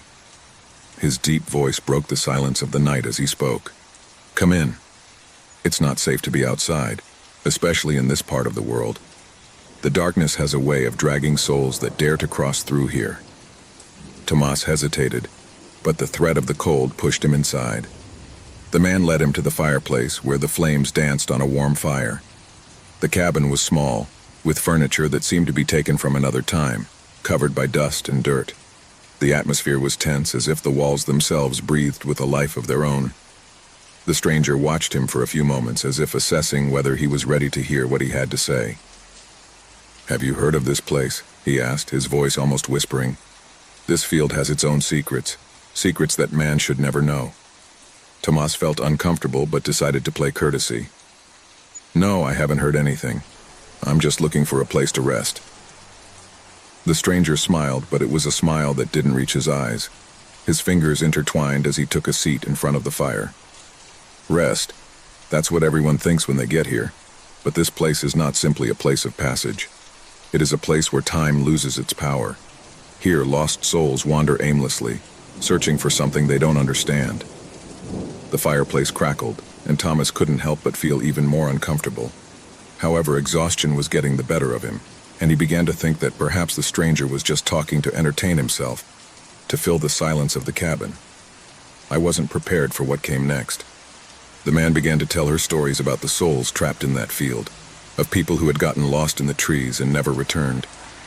There was something in his tone that felt real, something in his words that gave the impression that he wasn't just telling stories to scare Thomas. There was a darkness in his eyes that reflected a knowledge that Thomas did not want to share. "The last time someone like you passed through here, he disappeared into the darkness," the stranger said, his gaze fixed on the fire. "No one knows what happened to him, but what is known is that he found something he shouldn't have found." Tomas tried to stay calm, although a cold sweat began to run down his back. The man got up slowly and, without saying a word, approached the window. He looked out over the field beyond the cabin. "The wind never blows here as it should," he said suddenly, his voice trembling. "Listen." Tomas raised his head but heard nothing, only silence, heavy, oppressive. Suddenly something passed through the window, a fleeting shadow that froze his blood. Something, or someone, but he couldn't see what it was. The man gave her a grave look, as if he had anticipated her reaction. "You're not alone here," he murmured, "and that's just the first warning." The fire crackled harder, and Thomas, feeling the pressure of the situation, tried to calm his mind, but then he heard a noise behind him, like a faint whisper, which made him turn quickly. There was no one there, only the sound of the wind beginning to blow harder. But the stranger didn't seem worried. "There's something you can't comprehend until it's too late," he continued, slowly approaching Thomas. "That shadow that you saw, that's not just a shadow, it is a reminder of what can happen to those who dare to cross this threshold." The air became dense, as if something was pressing against the walls of the cabin. Thomas felt a knot in his stomach, and the tension grew with each passing second. The stranger stopped right in front of him, and his eyes seemed to have changed. They weren't the same eyes as before. They reflected an unfathomable darkness now. "Now you must choose," he said in a deep whisper, almost like an echo. You're going to face what's outside, or you're going to stay here with me." The man took a few steps away, and at that moment Thomas felt that something horrible was about to happen. He tried to get up, but his legs didn't respond. An absolute fear invaded him. What was this place? Who was this man who, despite his appearance, seemed not to be human? Then the hut began to creak as if an invisible force was squeezing it. The walls vibrated, and the shadows seemed to move in their own way, as if they wanted to take shape. Tomas tried to scream, but his voice choked in his throat. A primal fear enveloped him as he looked at the stranger who had begun to laugh. Not a human laugh, but something else, as if laughter itself came from the depths of the earth. The door of the cabin slammed shut, and the darkness grew denser. Thomas, paralyzed with terror, tried to run to the window, but to no avail. Something kept him there, trapped in that place, where time and reality seemed to have ceased to exist. At that moment, the stranger stepped forward and with a slow, deliberate gesture raised a hand. The air in the cabin became thick and warm, as if death itself was slipping through the corners. A shadow formed in the corner, growing rapidly, taking on human form. The man in front of Thomas was not simply an outsider. It was a being from the other side, an entity that had been waiting for the arrival of someone like him. Tomas watched, terrified, as the shadow began to advance slowly but with an indescribable presence. The stranger's laughter faded, and instead, an absolute silence surrounded him. The darkness swallowed the last glimmer of light that remained. Thomas's last thought before he was consumed by darkness was that of the stranger's warning. Not all roads lead to the exit. In the darkness of the night, a dull roar filled the air. The accident had been brutal. A roar of metal and glass exploding, the sensation of a violent jolt, and then emptiness. Samuel had lost consciousness. The last image in his mind was that of a blinding beacon of light coming from a fast-approaching car. I didn't remember anything else. When he woke up, his body felt strange, heavy, as if he was completely asleep. He tried to move his fingers, but the stiffness was almost unbearable. Where was it? The air was dense, cold. The first thing she noticed was that she wasn't in the hospital. Instead of the cold, white walls of an emergency room, he was reclining on a hard seat in a vehicle. At first, he didn't understand. He was in a funeral car. The smell of wood and what looked like melted wax enveloped him. The dim light came from a low lamp on the roof of the vehicle, barely illuminating the faces of the other passengers. Samuel blinked several times, waiting for his eyes to adjust. The funeral car was in motion, and the shadows inside it danced with the swaying of the road. He looked straight ahead, where the driver seemed not to pay attention to him. The figure was barely visible, shrouded in shadows, and the steering wheel was spinning incessantly, with no human movement to be perceived inside. Samuel tried to speak, but his throat was dry. He looked around. To his right was a figure wrapped in what looked like a black cloak. The face was covered by a white mask, expressionless. A shiver ran down his spine. To his left, a woman with long black hair sat with her eyes closed, with an expression of absolute detachment. He seemed not to notice his presence in the least. The air was permeated with a silence that penetrated the bones. Suddenly, the vehicle went around a sharp curve, and the sound of muffled laughter could be heard in the distance. It was like a vibration in the air, something ethereal, as if it came from a different dimension. Samuel couldn't understand it. I couldn't comprehend what was happening. Everything in his mind seemed to be woven in a tangle of confusion. He looked straight ahead again, and there in the driver's seat there was no face, only a dark figure, the silhouette of a humanoid being, who did not seem to move at the pace of the chariot. The vehicle continued its journey as if it had no end. Samuel felt a sudden terror in his chest. I didn't know what was happening, but I knew I couldn't be there. The lights flickered, and with each flash he saw something else in the other passengers. Something I couldn't clearly identify. The woman to his left seemed to have changed her position. Now she was staring at him, her eyes empty, like bottomless pits. An intense cold ran through his body, and his breathing became erratic. It was not possible that he was seeing it. Or is it? Suddenly a terrifying thought crossed his mind. He was not alone in the car. At least not in the way I thought so. He looked around once more. The other passengers sat in an eerie calm. No one moved, no one spoke. The two men in the back of the vehicle, both in dark shirts, did not appear to be alive. They were like statues. In the blink of an eye, Samuel noticed something strangely familiar surrounding them. The air no longer smelled of damp or wood. Now it smelled of damp earth, of something rotten and moldy. The feeling of panic enveloped him again. Something was not right. Involuntarily, his hands tried to hold on to the seat, but he noticed that his fingertips were purple, as if he had been motionless for hours. He couldn't move. He felt a knot in his stomach, as if an invisible weight was crushing him.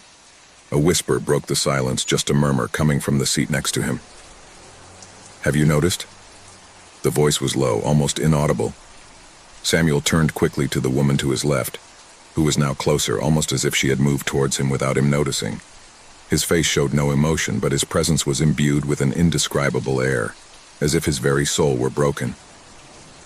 "Don't be scared," she said, as if reading her thoughts. "This is the chariot of the dead. All who travel in it no longer belong to the world of the living." Horror flooded him. The woman's words were etched in his mind, and his eyes began to frantically search for a way out. But the vehicle had no windows. It was a lifeless container, a mobile prison. The woman continued in a barely audible whisper, "You have no turning back. The journey has already begun." Samuel tried to get up, but his legs were frozen, as if he couldn't move them. The other passengers watched him with an eerie calm. Nobody did anything. The driver was still guiding the vehicle in the endless darkness. The sounds of the engine and the road mingled with a strange buzzing in his ear, as if everything was a nightmare from which he could not wake up. Suddenly a laugh resounded in his head. She was not human. It was a deep sound which seemed to come from the very bowels of the universe. Samuel tried to cover his ears, but he couldn't stop him. It was as if that laughter was permeated in the air like an eternal curse. The passengers' faces distorted before their eyes. The woman's figure began to fade and form something horrible, something she could not comprehend, but which her instincts told her she should fear. Samuel was trapped in a dimension between life and death. I couldn't understand why or how I had gotten there, but I knew that the sense of danger was more real than ever. Everything around him was beginning to crumble, and the chariot continued to move forward endlessly. Suddenly, a lash of pain ran through his body, as if a torrent of electricity had passed through him. The world began to turn, and his vision became cloudy. At that moment, the figure in front of him in the driver's seat became more tangible. The faceless shadow now stared at him, and the driver's bony, skeletal hands adjusted the steering wheel with terrifying dexterity. "There's no turning back," the figure said, his voice raspy, echoing in his mind. "The dead travel into eternity." Samuel tried to resist, but his mind was no longer responding. The image of the vehicle, the shadows, and the distorted faces were mixed. The awareness of what was happening flooded him completely, but it was too late. Fear got the better of him. I couldn't scream anymore. The funeral cart stopped, and at that moment, a deadly cold surrounded it. The passengers were no longer mere figures. They were grotesque, horrible beings staring at him. Some with empty eyes, others with macabre smiles. Everyone knew what was coming. Samuel was no longer a traveler. He was no longer among the living. At that moment, the car opened, and he knew without a doubt that he would never see the light of day again. He had crossed the threshold. There was no turning back. Eternity awaited him. The wind was blowing hard that autumn afternoon when Clara arrived at the house. She had decided to call her new home. After months of a hectic life, of pain that he could not let go, he finally sat behind the wheel of his car, looking towards the horizon as the last light of the day slowly disappeared. The house was all he had left, a desperate option, a way to escape from everything he had left behind. He needed peace, some calm that would allow him to start over. The house was imposing in its antiquity, with stone walls that seemed to have stood the test of centuries. The glass windows were tall and narrow, as if they wanted to see the world but at the same time avoid it. The wooden door creaked as he pushed it open, and Clara felt a strange vibration in the air, a sense of something watching. He shook his head, trying to ignore the thought. Perhaps it was just the fear of the unknown, of what he had not yet had time to explore. At first, the days at home seemed normal. Clara spent her mornings unpacking and cleaning, getting used to the noises of the old house, the creaking of the wood under her feet, the wind whispering through the cracks in the windows. None of that troubled her. But one night, everything changed. She was lying on her bed when a murmur under the door of her room woke her up. At first, he thought it was the wind, but then he made out words. Those were his own words.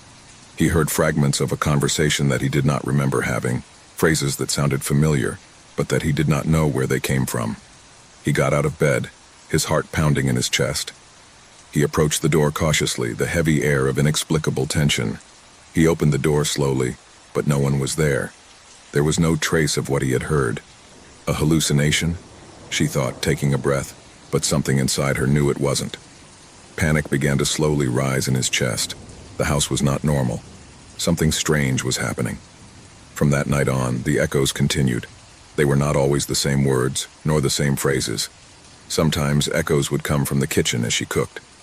Other times they were in the hallway, muttering in a language she didn't understand, but somehow made her feel trapped, as if those voices were coming from a deep, dark place beyond the visible. She began to notice that the echoes were not only repeating what she had said in the past few days, but also what had not yet happened. One afternoon, while cleaning the windows in the main room, she overheard a conversation that left her cold. It was his own voice speaking to someone, but that someone wasn't there. Clara felt as if the ground under her feet was crumbling. In the echo, he could clearly hear his own words saying something he had never said, a phrase he had not yet predicted. This is just the beginning. What is to come is much worse. She tried to ignore it, to think that maybe she was just scared, but each time the echoes became clearer, more terrifying. And worst of all, they were not only talking about the past, but also about the future, about events that had not yet happened, but that somehow she knew, as if she had already lived them. The noises increased, filling every corner of the house, but the worst of all was that I couldn't escape them.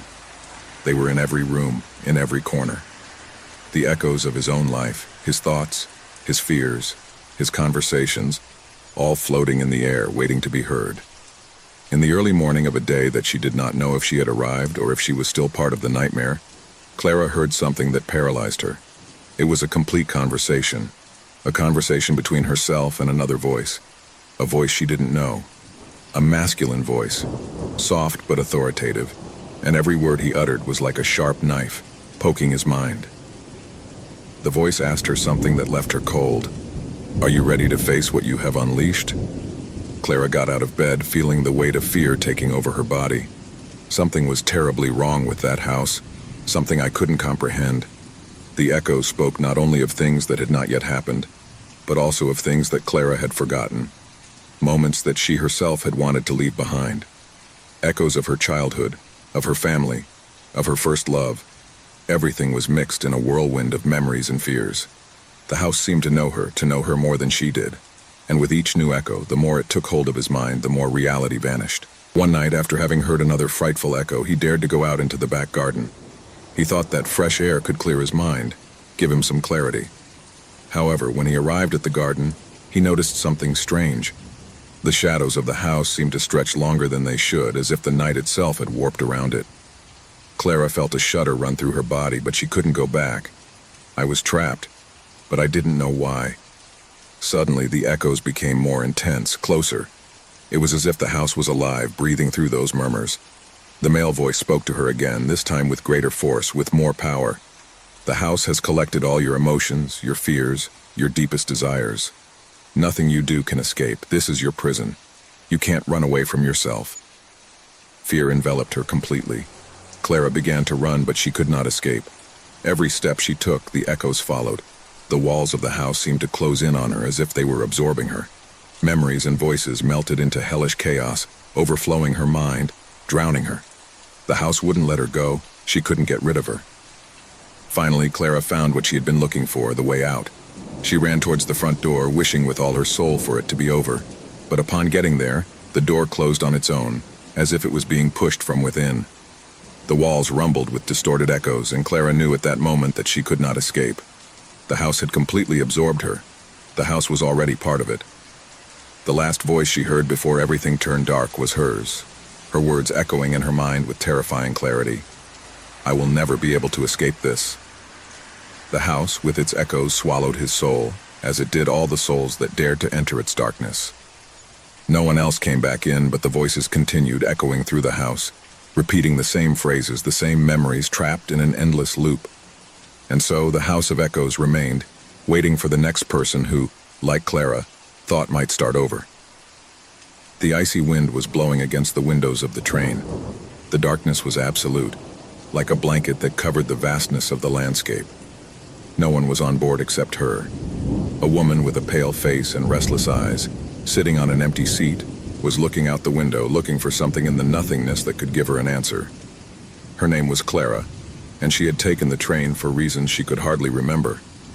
A call in the early morning, an urgent warning that had dragged her on this endless journey.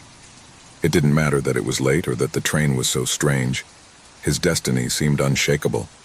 The train moved forward without stopping, through a desolate and gloomy landscape. The trees seemed to die in their wake, their shadows spreading like specters crawling over the frozen ground. The only light was the dim light that came from the train lamps, creating more shadows than light. Clara couldn't take her eyes off the window. Sometimes I thought I saw figures moving in the dark, but when I looked again, nothing was there. She thought that maybe fatigue was starting to get to her, that the endless hours on the train were confusing her. The sound of the train was constant, like a dull murmur, accompanied by the creaking of the rails that seemed to intensify as time passed. Across the aisle, Clara observed the closed doors of the carriages. Something in the air had changed, but he didn't know what. The feeling of being watched took hold of her. He got up from his seat with effort, his legs trembling from the lack of movement. He slowly walked down the hallway, his breathing getting heavier as he neared the end of the train. When she reached the last door, she tried to open it, but something stopped her. A cold, inexplicable hand rested on his shoulder. Clara turned quickly, her heart leaping from her chest, but there was no one there. The hallway was empty. However, the feeling of being accompanied by something or someone was still present, persistent and overwhelming. With a trembling sigh, he opened the door of the last carriage. The scene that unfolded before her was completely different from what she had seen in the previous carriages. Instead of empty seats and metal walls, the atmosphere became thick, as if the air was charged with dense energy. The carriage looked older, the timbers worn, the walls covered in mold. The train was no longer moving, but it was not stopping either. It was suspended in time. A shiver ran down his spine. Clara stepped back, and at that moment she heard a faint sound like a whisper coming from the shadows. Something was calling to her, something she couldn't see but felt deeply. Cautiously, he walked toward the center of the carriage, his footsteps echoing strangely, as if the sound were muffled by the invisible mist that filled the air. Suddenly the voice appeared. It was not a human voice, but a distant muffled whisper, as if someone were speaking from the bottom of an abyss. "Don't go," the voice whispered. "You can't leave." Clara took a step back, her body stiff with fear. The whisper seemed to envelop her, filling every corner of her mind. Faces began to materialize around him, ethereal figures emerging from the shadows. Some of them looked human, but their empty eyes and disfigured faces made it clear that they weren't. Others were just shadowy silhouettes without a defined form, but with a presence so overwhelming that the air itself became dense and heavy. What is this?" murmured Clara, trying to find her voice in the midst of the chaos. The atmosphere was getting thicker and thicker, as if something invisible was pressing on it, crushing it. The figures began to move, gliding towards her with terrifying slowness. "We can't rest," said one figure, his voice hoarse and broken. "The train never stops for us. We're trapped just like you." Clara tried to take a step back, but her feet did not respond. She felt as if the ground was swallowing her shoes, as if every movement was a struggle against an invisible force that held her prisoner. The figures around him whispered, repeating words he couldn't understand. And then a different voice, clearer and full of despair, spun her quickly. "Help me!" shouted an approaching figure. Clara could make out the features of a woman, her face contorted with pain and anguish. "Don't leave me here. Don't go, please." But before Clara could answer, the woman disappeared, vanishing like a mist. The air became even colder, and the presence of the spirits began to surround her, getting closer and closer. Clara felt the weight of his gaze, the weight of his untold stories. The train was still not moving, but time no longer seemed to exist.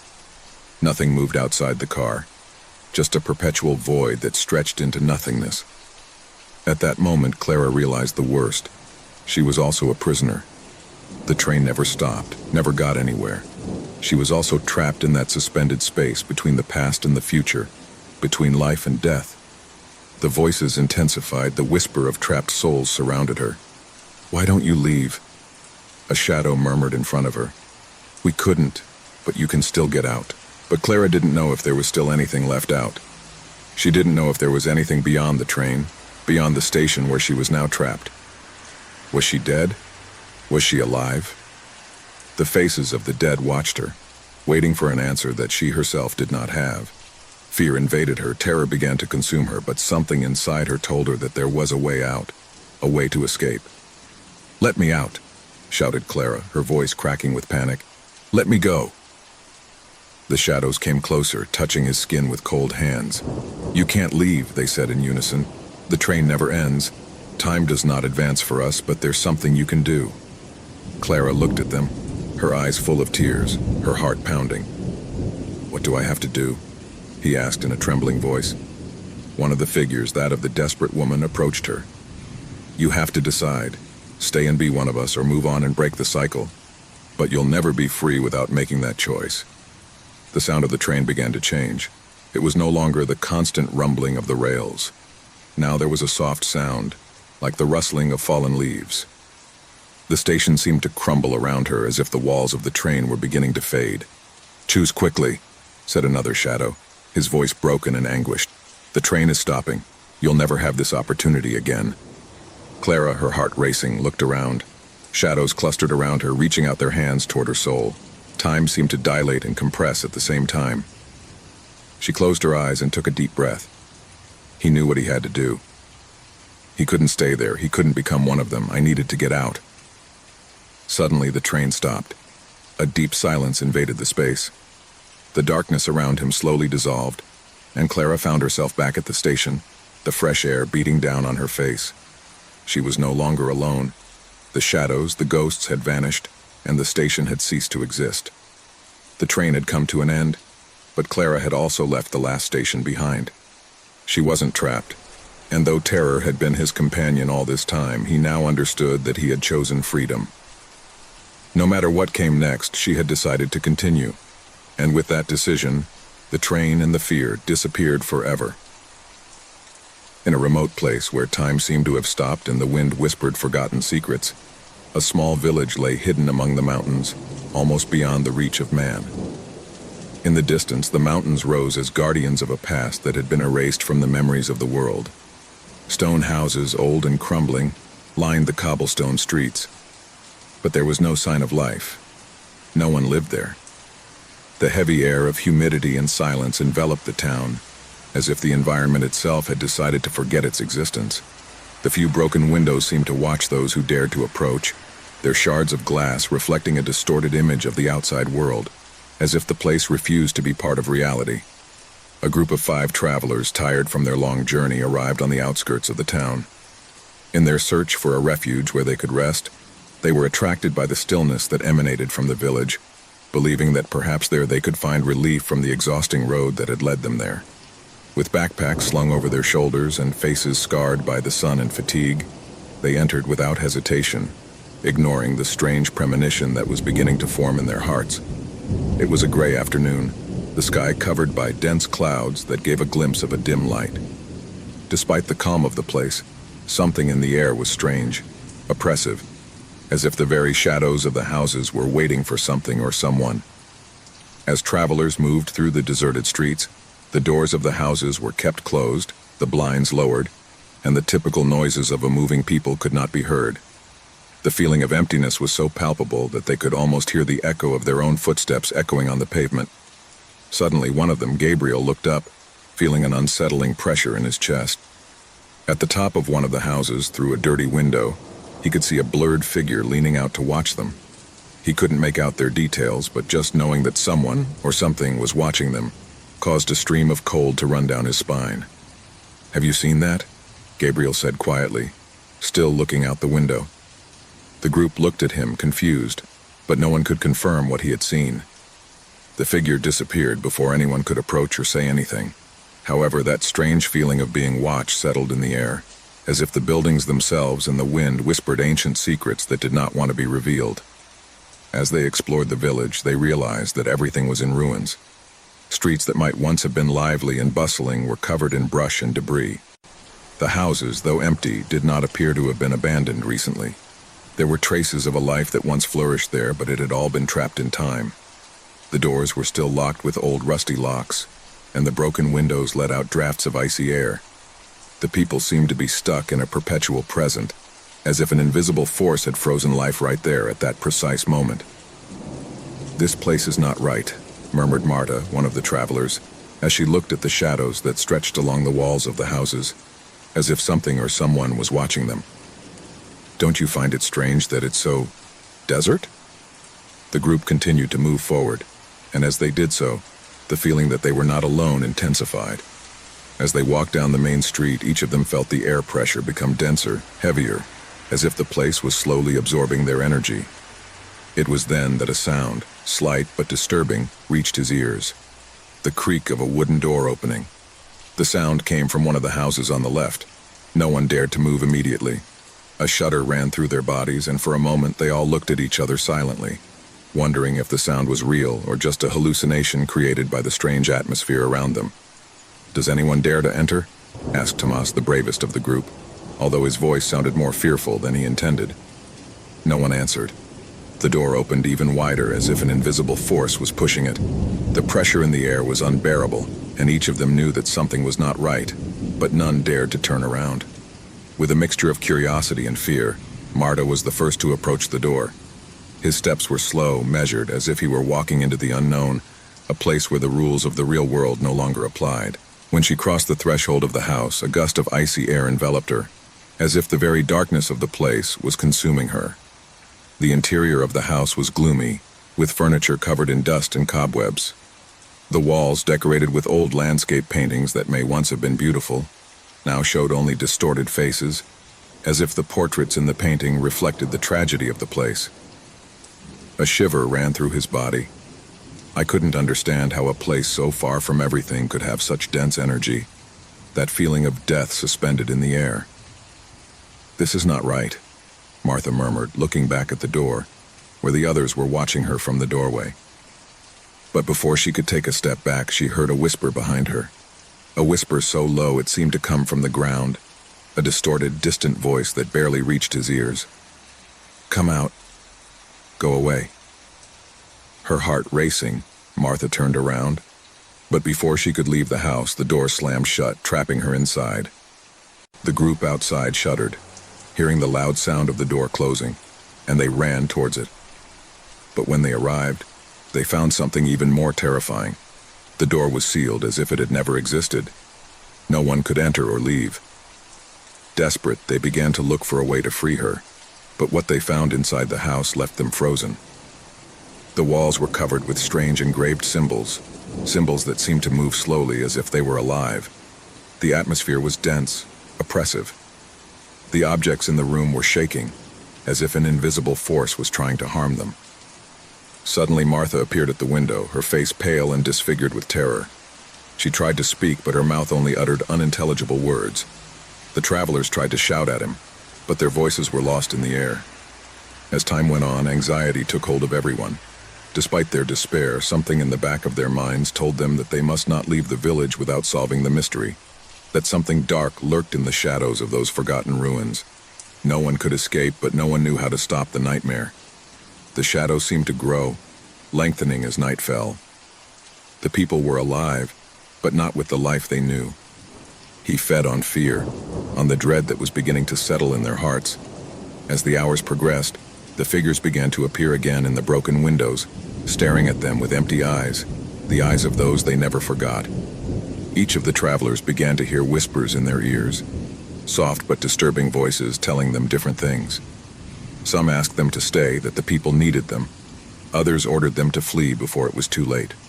The walls, the ceilings, the windows, everything seemed to come to life, changing, twisting, and every corner of the house seemed to want to devour them. Panic turned to pure terror when, without warning, a figure materialized in front of them.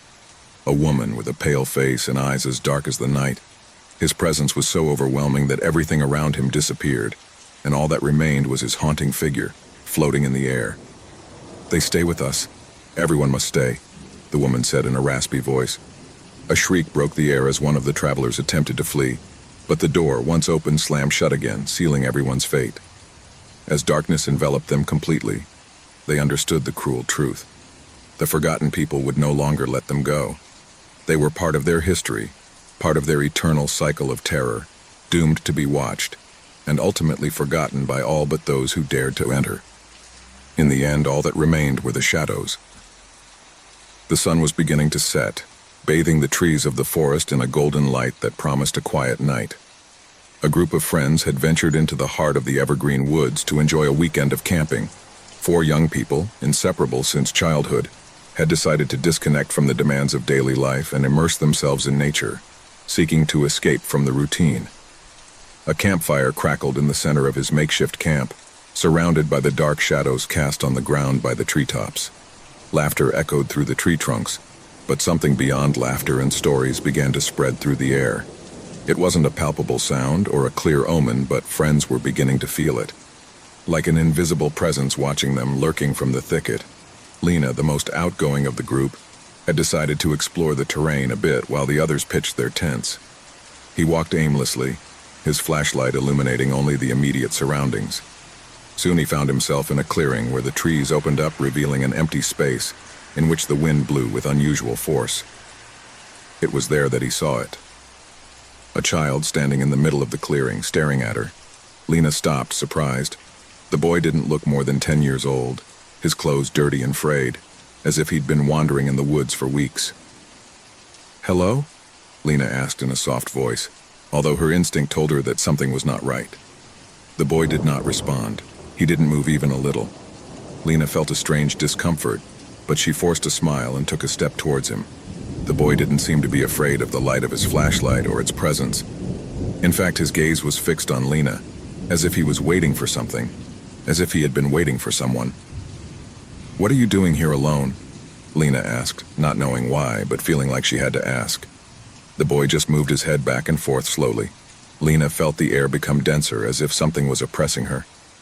His breathing quickened as he stared at the boy's eyes, which seemed too empty to be from such a young child. "You should go back to your friends," Lena murmured, feeling the discomfort take over her body. At that moment, the boy began to slowly walk towards her. Lena, caught between the desire to help him and the growing fear that gripped her, took a few steps back. His flashlight flashed with every step the boy took, and before he could react, the boy disappeared into the trees, as if he had never been there. Lena stood still, her mind struggling to comprehend what she had just seen. He ran back to camp. When he arrived, he found his friends sitting around the campfire, apparently calm, but something in the air, something in their eyes had changed.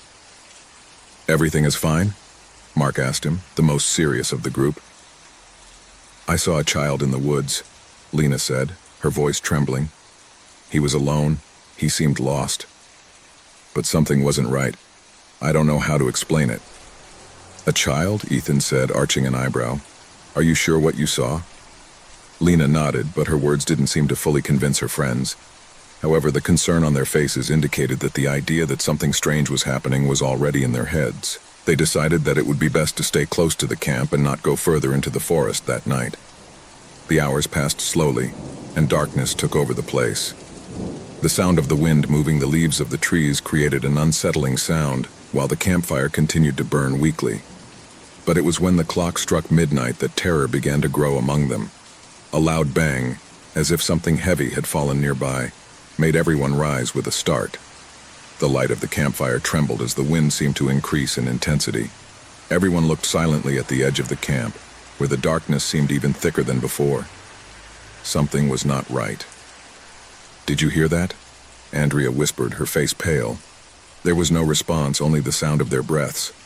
Fear took hold of each one as they looked around, looking for a rational explanation for what they had just heard. It was then that the child appeared again. This time he was not alone. Beside him, a taller, more somber figure stood tall like a shadow above him. The boy was walking, but the figure behind him seemed to move at his own pace, moving unhurriedly, but without stopping. The friends froze, watching silently as the boy slowly approached, as if he was walking towards them. "Don't move," Ethan whispered, grabbing Lena's arm. But it was too late. The boy had reached the edge of the campfire. His face, pale and gloomy, was now clearer, and the emptiness in his eyes seemed to engulf all the light around him. "Go away!" Mark shouted, but the boy did not move. Suddenly, the figure behind the boy completely materialized. She was not human. His body was a mass of shadows, his red eyes glowing with terrifying intensity, and his presence seemed to absorb all the light around him. The darkness around her stretched out as if she were alive, enveloping everything in its path. Who are you?" Andrea asked, her words coming out with difficulty. The figure did not answer. The boy took a step forward, and immediately the shadow followed. The friends got up and began to retreat, but shadows seemed to take over everything around them. The air had become heavy, unbreathable, as if an invisible weight were crushing them. That's when it all fell apart. The boy raised his hand, pointing towards them. The ground trembled, and a dark shadow emerged from the ground, enveloping everyone's legs.